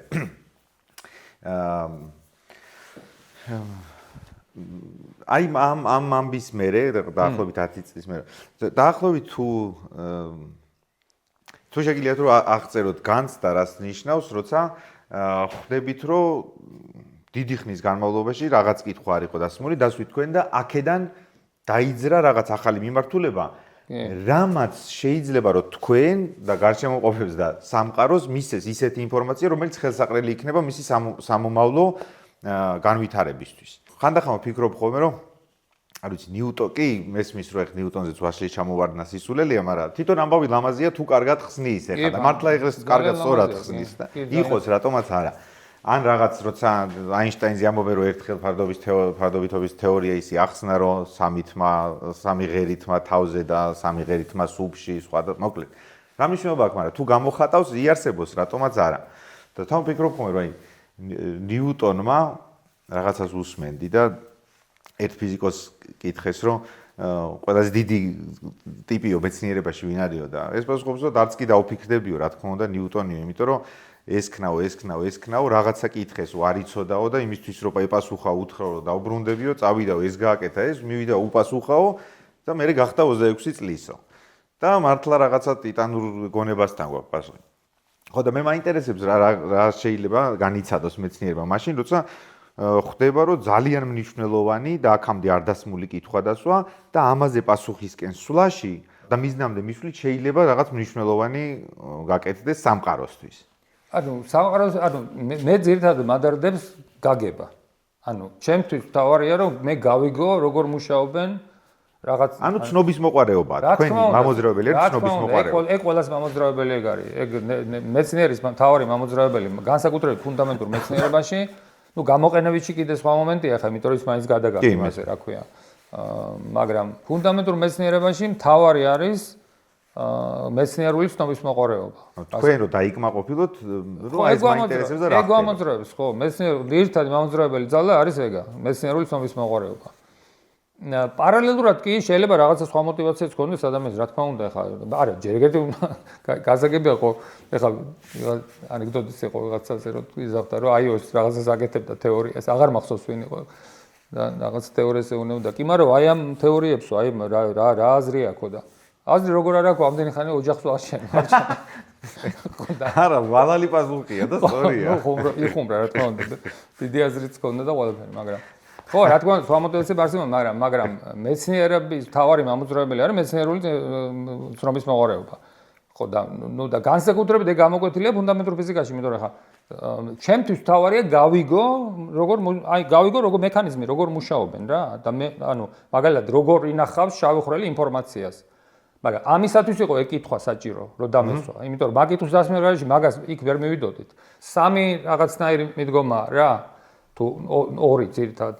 აი მაგალითად წარმოვიდგინოთ, ავიღოთ ფენომენი, აი მაგალითად წყალი, ხო, ჭიქაში. და თქვა თქვენ გინდათ რომ შექმნათ წყლის თეორია. ოკეი? რას ხედავთ? აი მაგალითად ხედავთ რომ ჭიქაში არის წყალი და ეს წყალი ორთქლება, ხო? ჩვენი წინაპრები ხო ესე ხედავდნენ რა, აი წყალი არის, მე მოვიდნენ აღარ არის, ხო? ხო, ნაკლებია, აორთქლა, ხო? გინდათ გაიგოთ რატო, ხო? არის ორი მიდგომა მეცნიერებაში. ორი მაინც. ერთი არის რომ თქვენ შეგიძლიათ თქვათ რომ აიცა მე წავალ ხა და მოვიფიქრებ. ოკეი?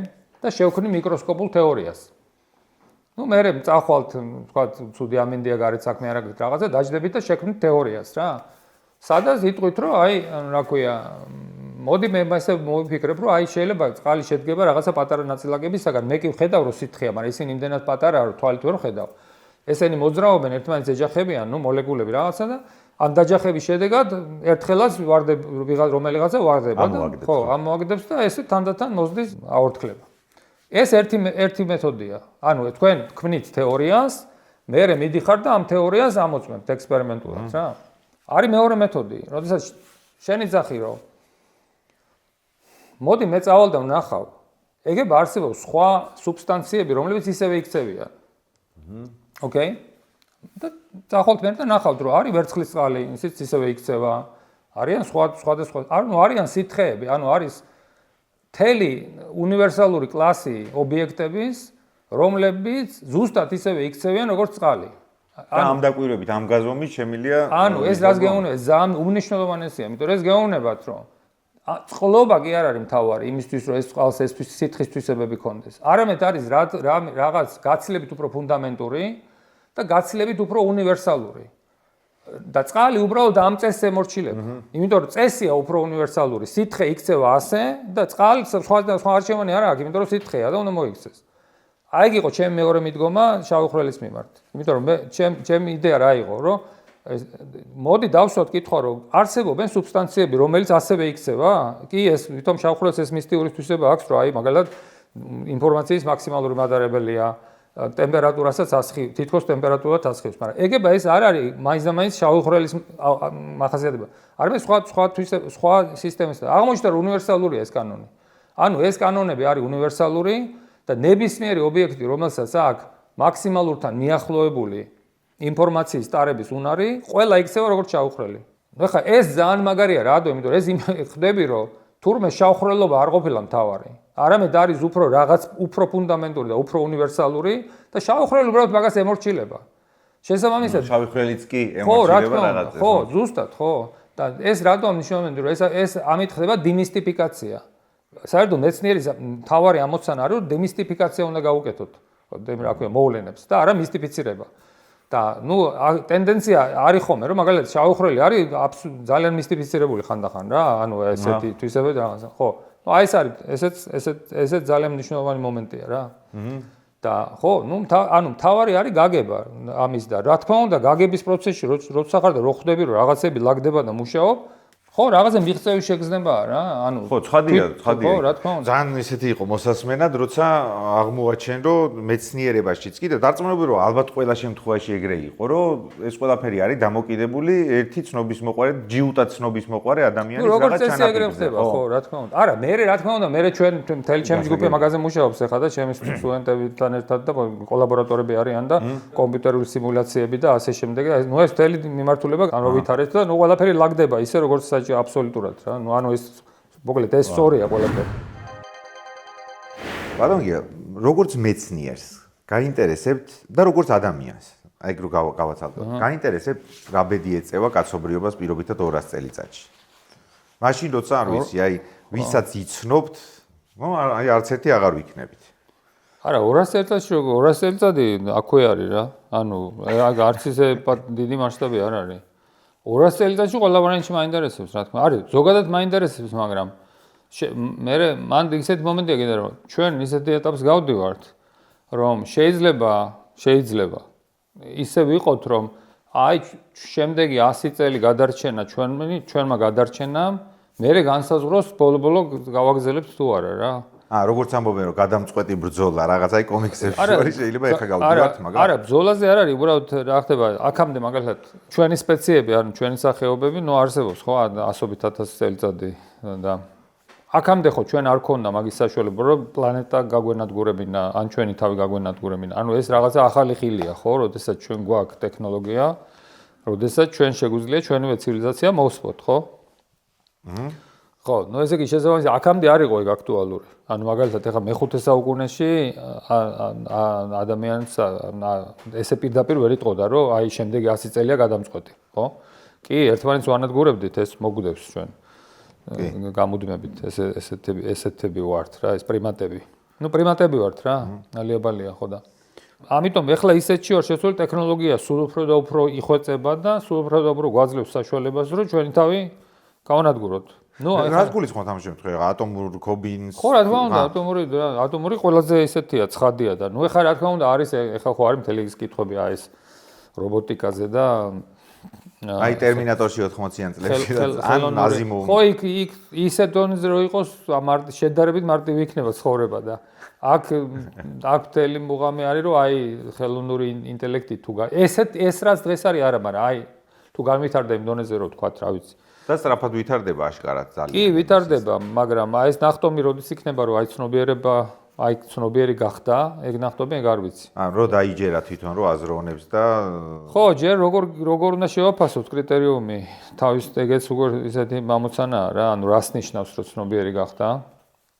და მე კიდე ხო საფრთხეთ როდის შეიძლება რომ აღიქვ. თუ შემოქმედებითი მუხტი მიიღო და მიიღო ცნობის თავარია მიიღოს ცნობის მოყარეობა.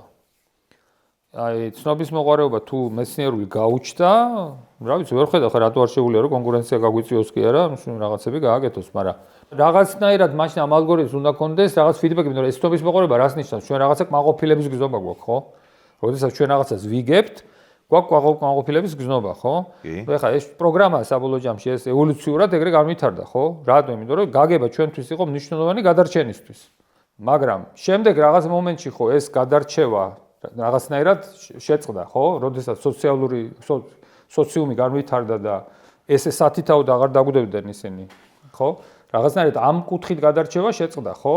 და მე აი ეს ტვინი გვაქვს იმის მერე, ხო? იმის მერე ეს ტვინი ხო არ ყოფილა ბუნებრივი გადარჩევა, რომელიც მაინც და მაინც ჩვენთვის ასე ვთქვათ, მაშვება, ხო, ანვითარებს, იმიტომ რომ ბუნებრივი გადარჩევა ხო აღარ იყო ინტელექტის მიხედვით. ნუ იმდენად ხო აღარ იყო, არა ინტელექტი. ის ტვინი რაც აი იმ გადარჩენით მოგვეცა, ხო? მე იმ ტვინმა ის გვაქვს რაც გვაქვს, ხო? და იმან მოახერხა და შექმნა მოძღვრება სამყაროზე, კვანტური ფიზიკა და ეგ თავისთავად საინტერესო კითხვაა, რომ რანაირად მოხდა, რომ აი ეს იმ კონკრეტული ოპტიმიზაციის პრობლემა რო გადაჭრა იმ ნეირონულმა ქსელმა, მე უკვე საკმარისია იმისთვის, რომ იმან კვანტური ფიზიკა შექმნას, ხო? თავისთავად საინტერესო კითხვაა. და თან ყველანი ვაზროვნებთ ერთნაირად. ადამიანებში ხო არ არის განსხვავება. ნებისმიერი ფიზიკოსი, მეცნიერი აინშტაინი თუ აიღო და ვიღაცა ნებისმიერი რომელიც საერთოდ არ აკეთებს ფიზიკას, ერთნაირი ლოგიკური ჯაჭვები აქვს, ერთნაირი მაგ და ერთნაირი არაფერი განსხვავება არ არის. განსხვავება არის ერთადერთი ცნობის მოყარეობაში, მეტი არაფერში. ეს განასხვავებს მეცნიერს, სხვა ადამიანისგან, რომელსაც სხვა რამე აინტერესებს და მეცნიერება არ აინტერესებს რა. ნუ მე რა თქმა უნდა ეს ცნობის მოყარეობა გარკვეული მიმართულებით ავარჯიშებს twins. ეს რა თქმა უნდა, ვარჯიში აუცილებელია. მაგრამ თვითონ ავარჯიშებს ეს ცნობის მოყარეობა, იმიტომ რომ ვერ ჩერდები, ფიქრს ვერ აჩერებ რა. ხო, და ამიტომ რას ვიცახი რომ მაგას რო გავიგებთ, ჩვენ გვესმის ჩვენთან როგორ განვითარდა, ხო ეს? ესე იგი საბოლოო ჯამში თუ ეს ალგორითმია, რომელიც ასეთ გადარჩევით შეიძლება განვითარდეს, ხო, ახლა იმ ხელოვნურ ინტელექტსაც შეიძლება გაუჩნდეს ეგეთი რამე, ხო? ანუ რატო ვერა? რა თქმა უნდა, ძალიან კარგი კითხვაა, როგორ უნდა გავიგოთ ჩვენ, რომ უკვე ეს გაუჩნდა. ეს ცალკე ამბავია. რომ და გვიან ხო არ იქნება როცა რა თქმა უნდა, კი ბატონო, მთელი ეს კითხვები, მთელი ეს წება კითხვების არსებობს, ლეგიტიმური კითხვების არსებობს, რა თქმა უნდა. აი არ გაჩერდე რომ ვახსენე რუბრიკა, რაც გამოძახილი იყო თქვენ მიერ ნახსენების სიტყვისა ვერ ჩერდებიო, სიტყვებისა ვერ ჩერდებიო, ჩვენს მთავარ პარტნიორთან ერთად, საქართველოს ბანკთან ერთად ვაკეთებთ რუბრიკას, რომელსაც ასევე ჰქვია, არ გაჩერდე. და მე მგონი თქვენ იდეალური პერსონაჟი ხართ საიმისოდ, რომ გვესაუბროთ ამაზე, რას ნიშნავს არ გაჩერება მეცნიერისთვის, რას ნიშნავს არ გაჩერება ადამიანისთვის და ყარისხეულისთვის, სამყაროსთვის, დედამიწისთვის. აი თქვენ ეს სიტყვები არ გაჩერდე, რას გეუბნები? ნუ მეცნიერისთვის მარტივია რა. ნუ ვერ ჩერდება და მორჩა რა. როგორც აი ხა ეგეთი მოვლენა ადამიანი როგორ გითხრათ, შეიძლება კარგი შედარება თლაც ისეთი არ არის, მაგრამ აი როდესაც ადამიანი არის დამოკიდებული რაღაცაზე, ხო? აი მაგალითად აზარტულ თამაშზე, იმაზე, სპორტზე, ადრენალინზე, ასე შემდეგ. ესეც ზუსტად ისეთივე დამოკიდებულებაა. ოღონდ სხვანაირი ტიპის. ესეთი მეცნიერული ცნობის მოყარეობის თან ესე ხდება, რაც უფრო მეცნიერული ცნობის მოყარეობა იკავებს twins. ჩვეულებრივი ცნობის მოყარეობა აღარ აქვს. ნუ აღარ გაინტერესებს, აი ვინ რა თქვა, სადგა ისა რა. ეთყობა მაინც სასრული მოცულობა რო არის თავში. ანუ ნეირონების რა. მე ნუ twins ცდილობს რომ ოპტიმიზაცია გააკეთოს და ეხა ამ რაღაც ვინ რა თქვა, რაღაც ეგეთები, აი ეს ყოველდღიური ცნობის მოყარეობა ნაკლები გაქვს რა. ხო, ეგ არის, ხო, ეგეთი მომენტი არის, მაგრამ ნუ ეხა ეგ უბრალოდ იმიტომ რომ რა ქვია, კონცენტრაციის ამბავია რა.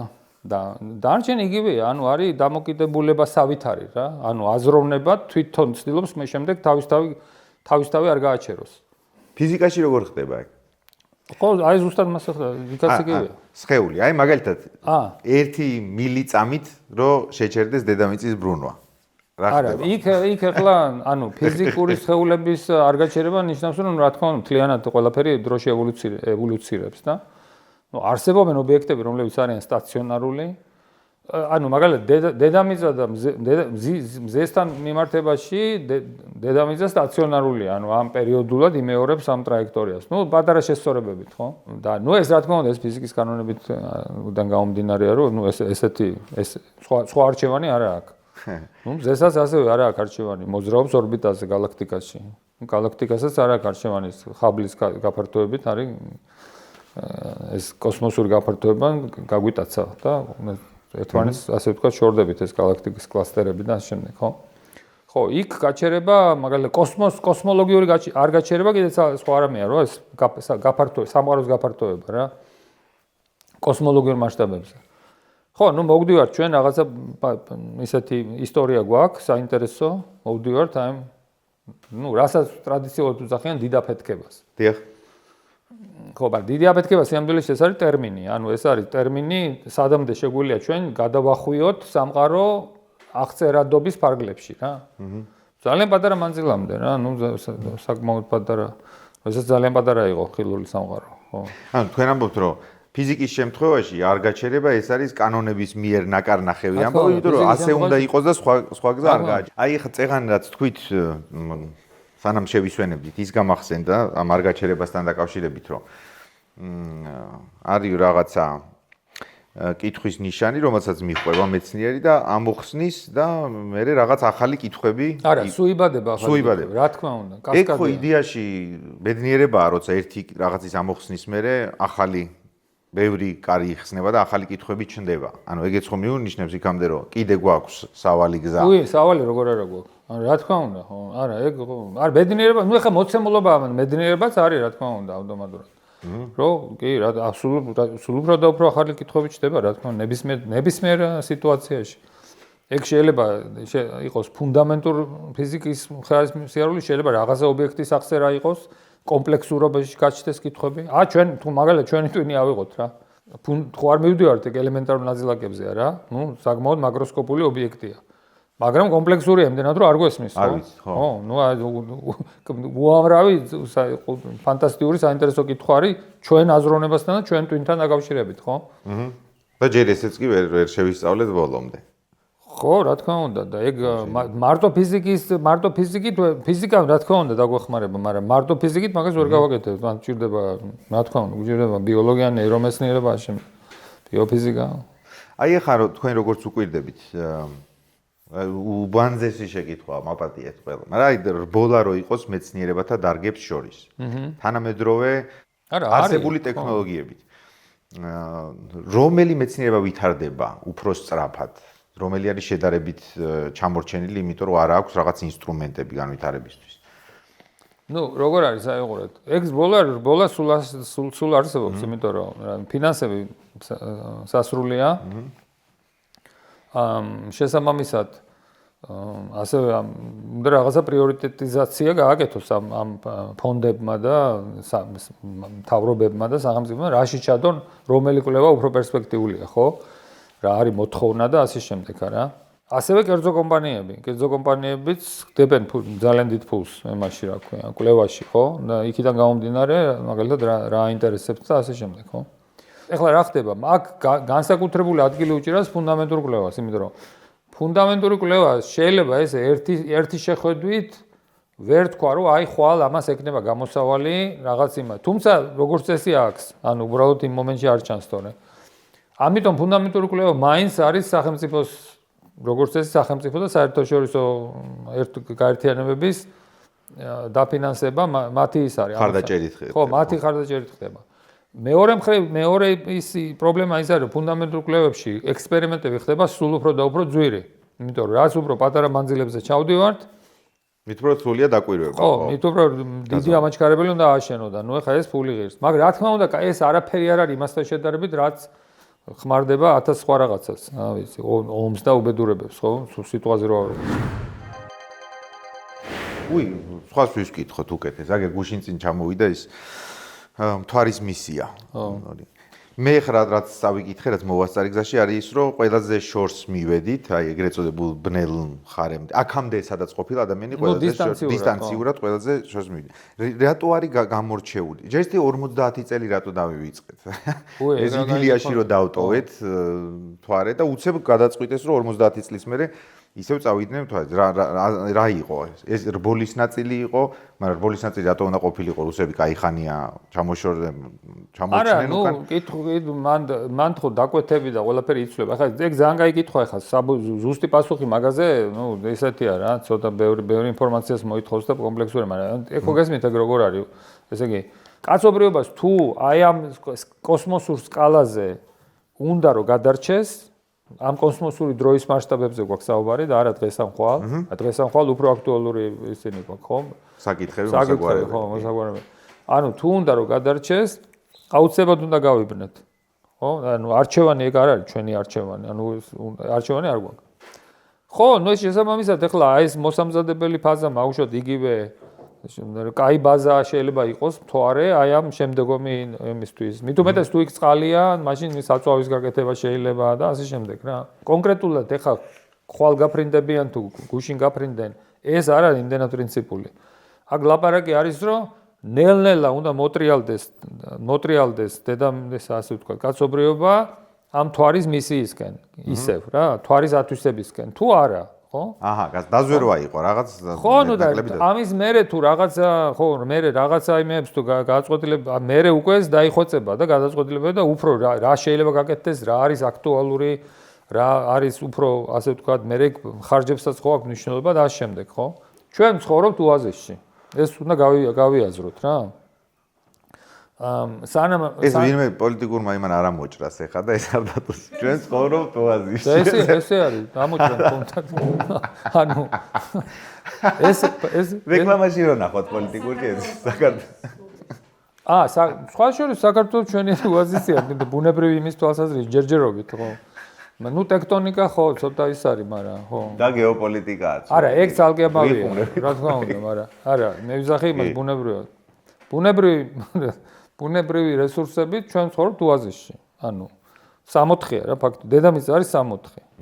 და ამ 64 პრობლემა ის არის, რომ შემდეგი ასეთივე 64-მდე არის სინათლის წლები. და გარშემო არის ნამდვილი, რავი, ჯოჯოხეთი რა. ესე იგი, აქ დედამიწაში ჩვენ დაცული ვართ მაგნიტური ველით, დედამიწის მაგნიტური ველი გვიცავს გამოსხივებისგან. ატმოსფეროთი ვართ დაცული, ასე შემდეგ, ნუ მიზიდულობა გვაფიქსირებს, ასე შემდეგ.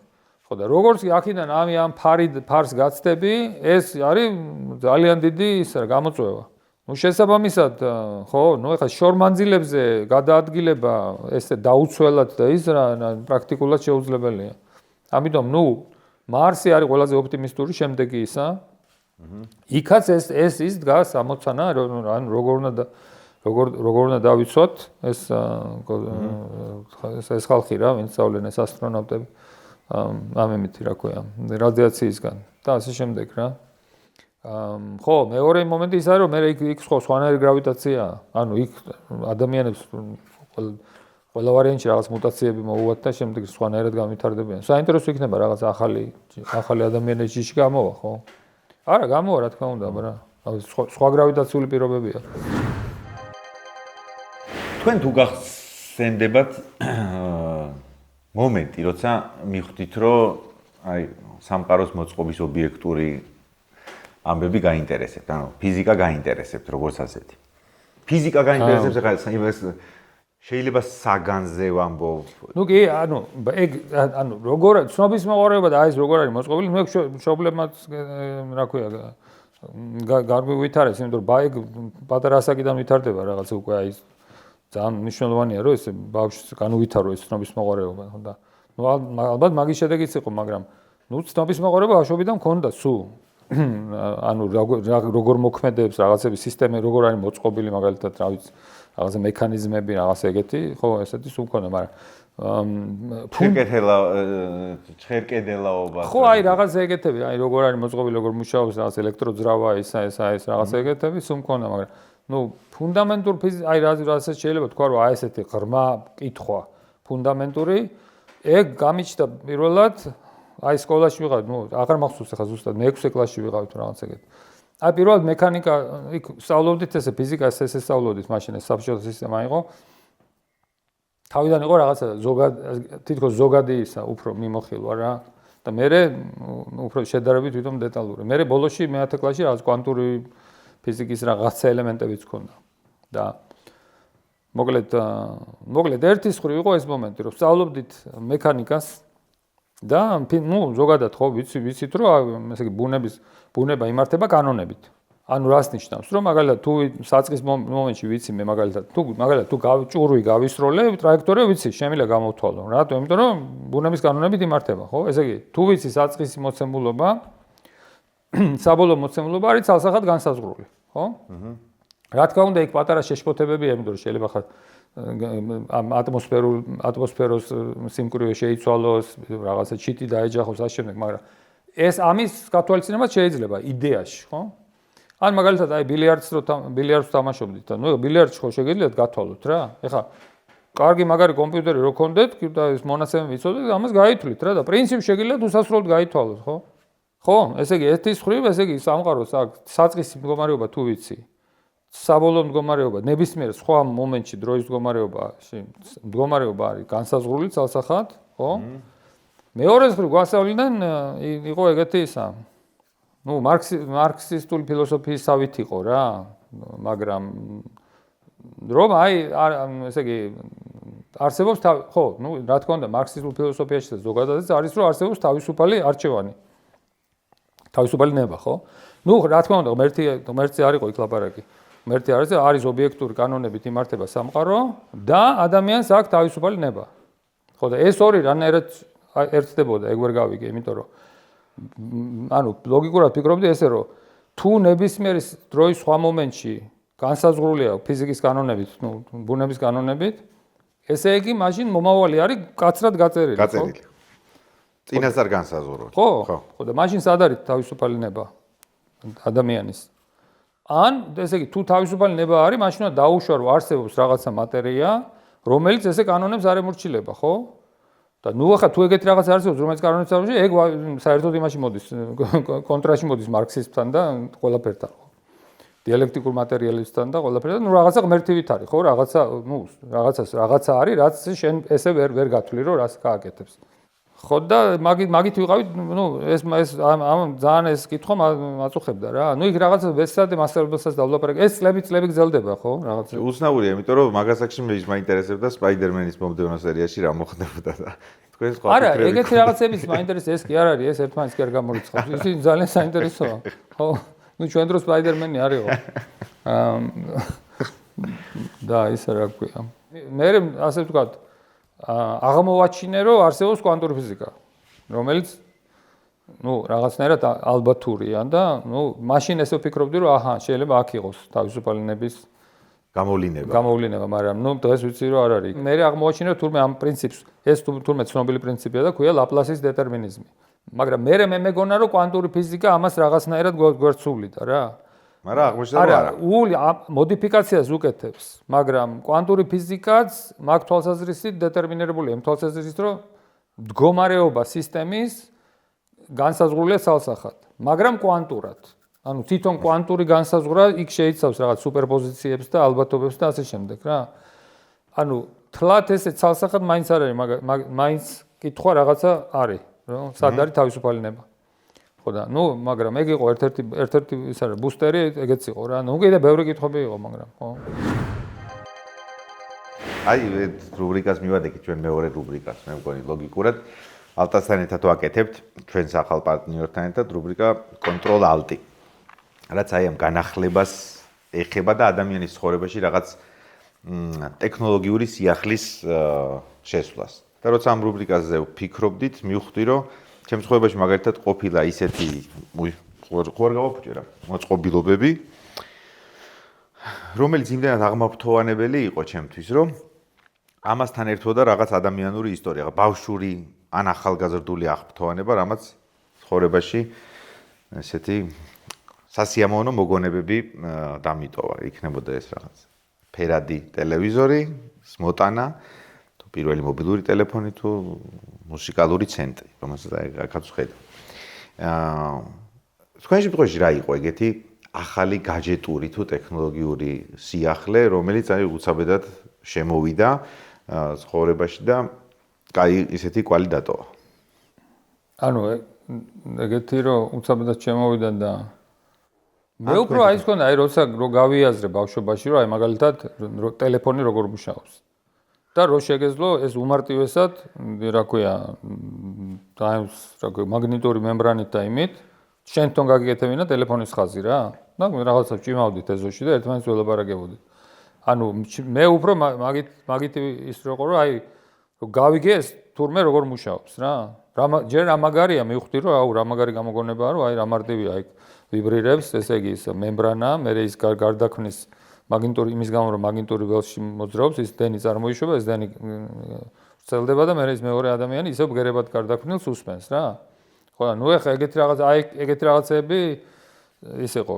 გაჯეტი ესეთი რომელიც რაღაც ახალი შემოვიდა, მე მგონი მაგ დროს უკვე ის მქონდა, რა ქვია, დაჩლუნგებული მქონდა ეგ ის, მაგრამ ნუ ისე ხო, რა ვიცი, აი არა, ის ტელეფონი გააკეთეთ მართლა თქვენ სადეთ ბავშვებმა? კი, რა თქმა უნდა, ვაკეთებდით ყველაფერს, ეგეთ რაღაცებს, კი. კი, აი თავარი ის იყო, თავარი მუღამი იყო, რომ ჩვენი ხელით გაგვეკეთებინა რაღაცა რა, ეგ მომენტი, რომ აი გავიგეთ რაღაცა როგორ ფუნქციონირებს, როგორ მუშაობს და მე და ამას იგებდით დაკვირვებით თუ კითხულობთ? არა, ეგ ეგზამენში დავიკითხეთ. იყო ეს ლიტერატურა საკმაოდ კარგი, მაშინ იყო ესეთი ისინი რაღაცა პოპულარული საბავშვო იცი და ეგ ძალიან მარტივად იყო ახსნილი, მაგალითად როგორ მუშაობს ეს ტელეფონის ძირითადი პრინციპი რა. რომ რა ქვია, მემბრანა გერითი რხევებით ვიბრირებს, მე ის გარდაიქმნება დენად და მე ამაში. ნუ ყველაზე მარტივი ვარიანტი, რა თქმა უნდა, იქ დარეკვაზე და იმაზე არ იყო, მაგრამ მე კიდევ უფრო იმას რაღაც მე რადიოთი ვრეკავდი ერთხელ ჩემ კლასეს დაურეკე რადიოთი და რაღაც ეს იმ პერიოდში ეგეთი რაღაცები ის იყო რა, საინტერესო იყო.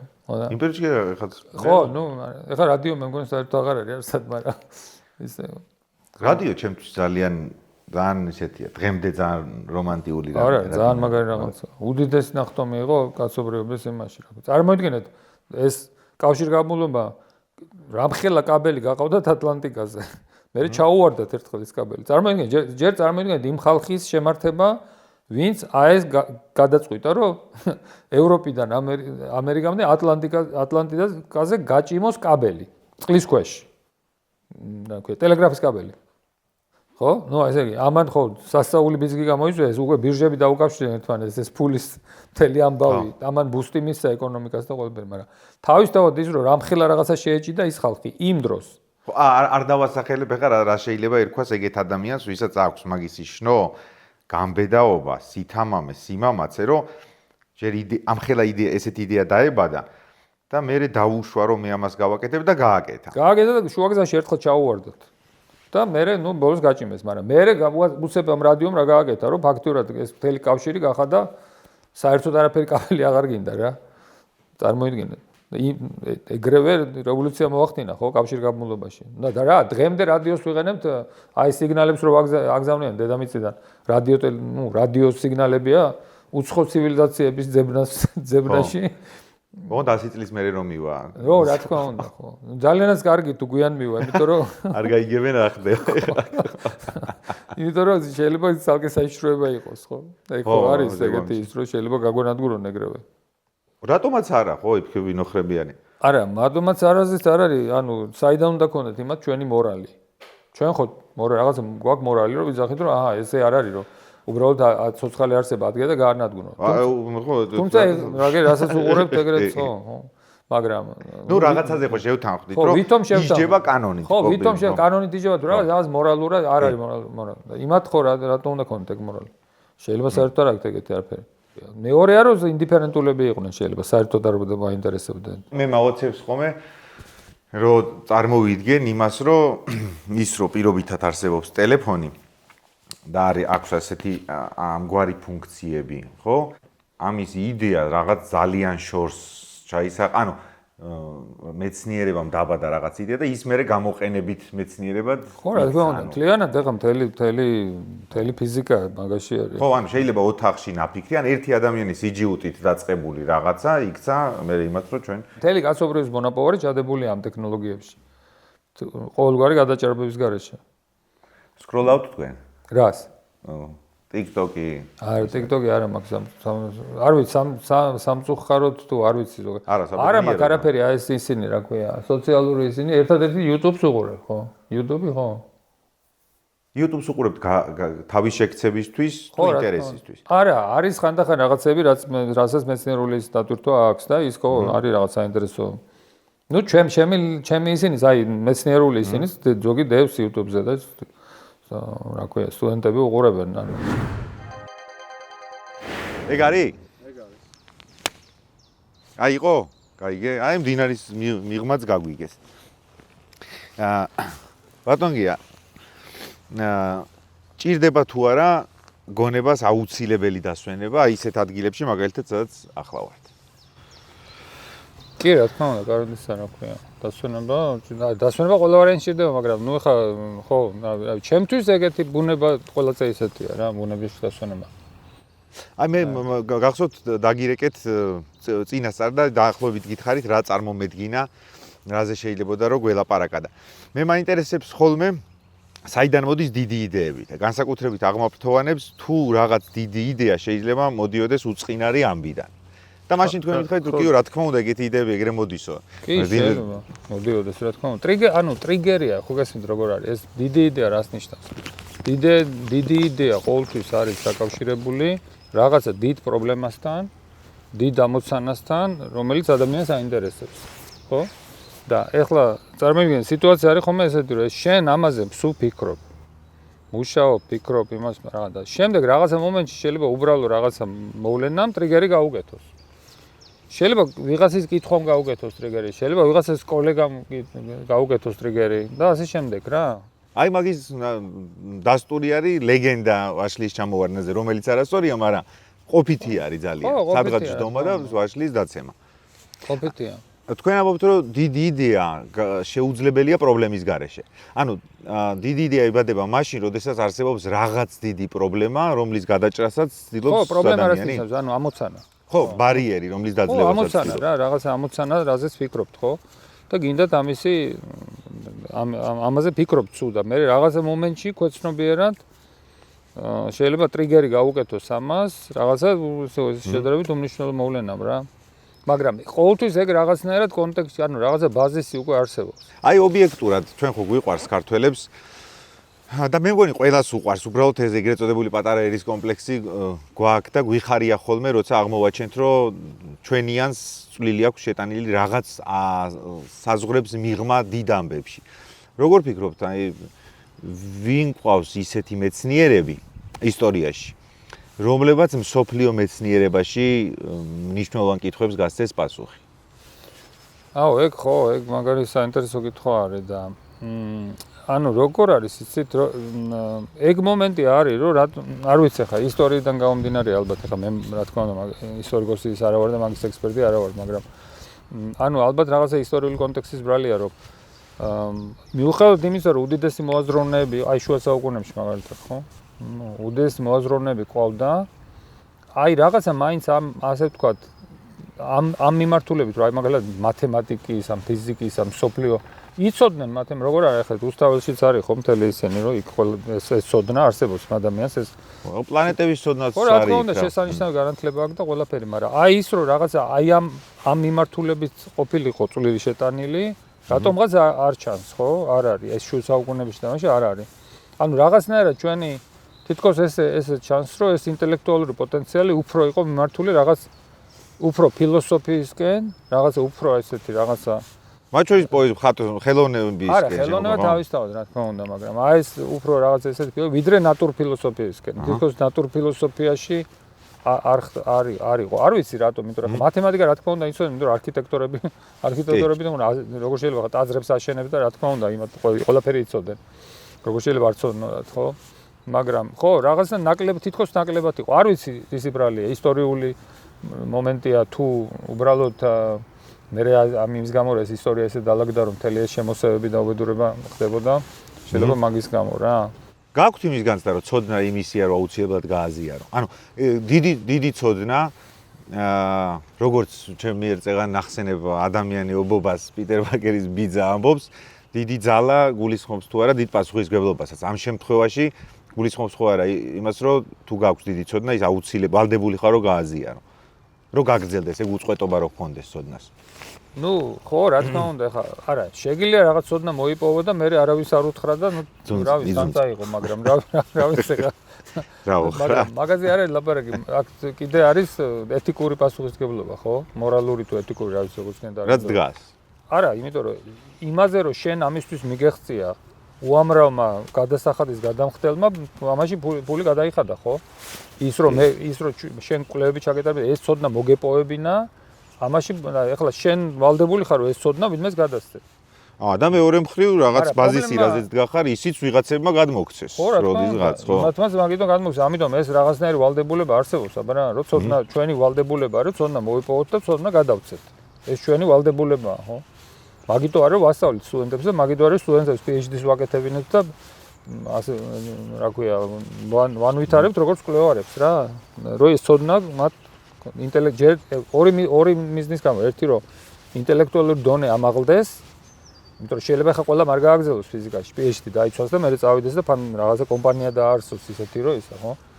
მაგრამ მეორე არის რომ ეს ცოდნის გადაცემა მოხდეს და ეს ცოდნა არ დაიგარგო. აი ბოლო კითხვა და აღარ შეგაწყენთავთ, ისედაც ამდენი დრო დაგვითმეთ.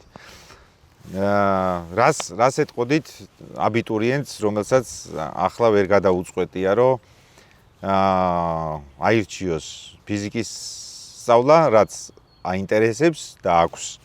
აი ის რა დავარქვით კი არა და რა თქვით თქვენ, ცნობის მოყარეობა დაუძლეველი და ეუბნებიან რომ მანდ იშვიათია ესეთი საერთაშორისო წარმატების მიღწევა და რთულია და მოდი აირჩიოს რამე ბევრად უფრო პრესტიჟული და ფულიანი.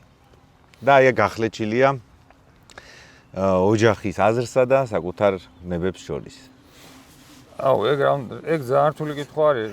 არ უბიძგოთ რამე. არა, გარკვეული მიზეზების გამო, იმიტომ რომ ესე იგი დავიწყოთ იქიდან რომ თვითონ აწყობილ სისტემაშიც რო ავიღოთ, რა ვიცი, მაგალითად ავიღოთ თქვა გერმანული საგანმანათლებლო სისტემა, ამერიკული, ნუ არა ამ თქვა აწყობილ სისტემაშიც ვინმეს რამე ეგეთი ურჩიო, ეგ არის ურთულესი. ანუ ადამიანს ეგეთ რაღაცას, როდესაც საქმე ეხება მისი რაღაცა ცხოვრებისეული მიმართულების განსაზღვრაზე, ხო? შენ ვერაფერს ვერ ურჩევ. შენ შეგიძლია მას მისცე ინფორმაცია. აუხსნა. აი რა, როგორ მუშაობს სისტემები, რა რისთვის არის საჭირო. ოკეი, მაგალითად, აი დავუშვათ. თუ ადამიანს გონია რომ ფიზიკა, მაგალითად ფიზიკაზე თუ ჩააბარებს, მაინც და მაინც ფიზიკას უნდა გაყვეს. და ისა ეს არ არის ეგრე, იმიტომ რომ ფიზიკა შეუძლია მოქცეს შენ სააზროვნო ბაზა, ანალიზური აზროვნება, მთელი ეს უნარები რა, რაც საჭიროა. ინსტრუმენტები, ხო, რა. ხო, რაც საჭიროა იმისთვის, რომ შენ შეგეძლოს ამოცანა, მიზანი დაისახო, ამოცანა დასვა, გადაჭრა და ასე შემდეგ, ხო? ხო, და შესაბამისად ეს არ არის, რომ იმისა შენ თუ საბაკალავრო დაამთავრე ფიზიკაში, ეს სულაც არ ნიშნავს, რომ მაინც და მაინც გამომული ხარო ფიზიკას გაყვე, ხო? შეგიძლია შესანიშნავად წარმატებული იყო ნებისმიერ რაღაცაში, რა ვიცი, დაწყებული კომპიუტერ საინსიდან, ფინანსები, ასე შემდეგ. ნუ, ასევე PhD-დანაც შეგიძლია გადაუხვიო. უამრავი სტუდენტი, რომელმაც PhD გააკეთა ჩვენ ჯგუფში, დღეს ფიზიკაში, ფუნდამენტურ ფიზიკაში არ მუშაობს, მაგრამ უაღრესად წარმატებულია. ხო, ასე რომ ეს შეგვიძლია აუხსნათ, რომ ასე ვთქვათ, რას ნიშნავს, ესე იგი, რატო არის რა დადებითი აქვს ამ ფიზიკას და მეცნიერულ აზროვნებას და მაგრამ რა თქმა უნდა, ყველაფერი არის მათი გადასაწყვეტი. ინფორმაციის მიწოდება შეიძლება არჩევანი მიმართია. ხო, არჩევანი და აი მაგიტომაც არის აი დაუშვათ, აი საჯარო ლექციები დაუშვათ, ხო? ეს პოპულარული ლექციები. კი. რომ რაღაცნაირად დაანახო, რომ რაღაცა შეგრძნება გაუჩნდეთ, აი ამ როგორ მუშაობს მეცნიერება, რა. ხო, ამ ველზე რა ხდება საერთოდ? ხო, ამ ველზე რა ხდება, რა, რაღაცნაირად ის აი სტალკერი რო არის, ზონაში რო შეყავს ისინი, აი დაახლოებით ეგრე რო შეიყვანო რა. რომ ფეხი არ გადაუწდეს სადმე და ამბარ და იქ დაანახო რა, და როგორ და მერე ეს რა თქმა უნდა გადაწყვეტილება თვითონ უნდა მიიღო. აი ეს არის კარგი პასუხი. შენ ვერავის ვერ ურჩევ, რომ ეს კი არ ქნა, ეს ქნა. ან უფლე მორალური ისეთი უფლებაც არ აქვს, იმიტომ რომ ადამიანის ცხოვრება ხა რას ქვია ურჩიო და მერე თქვა წავიდეს და აღარ გამოუვიდეს ან რაღაცა, ხო? ხო, პასუხი ვის მოსთხოვ. თვითონ რაც საინტერესო ის უნდა გადაწყვეტოს. მადლობა. გადასარევი იყო. კარგი. დავამთავრეთ მაშინ. დავასრულოთ. ოკეი. გადასარევი მშვენიერი.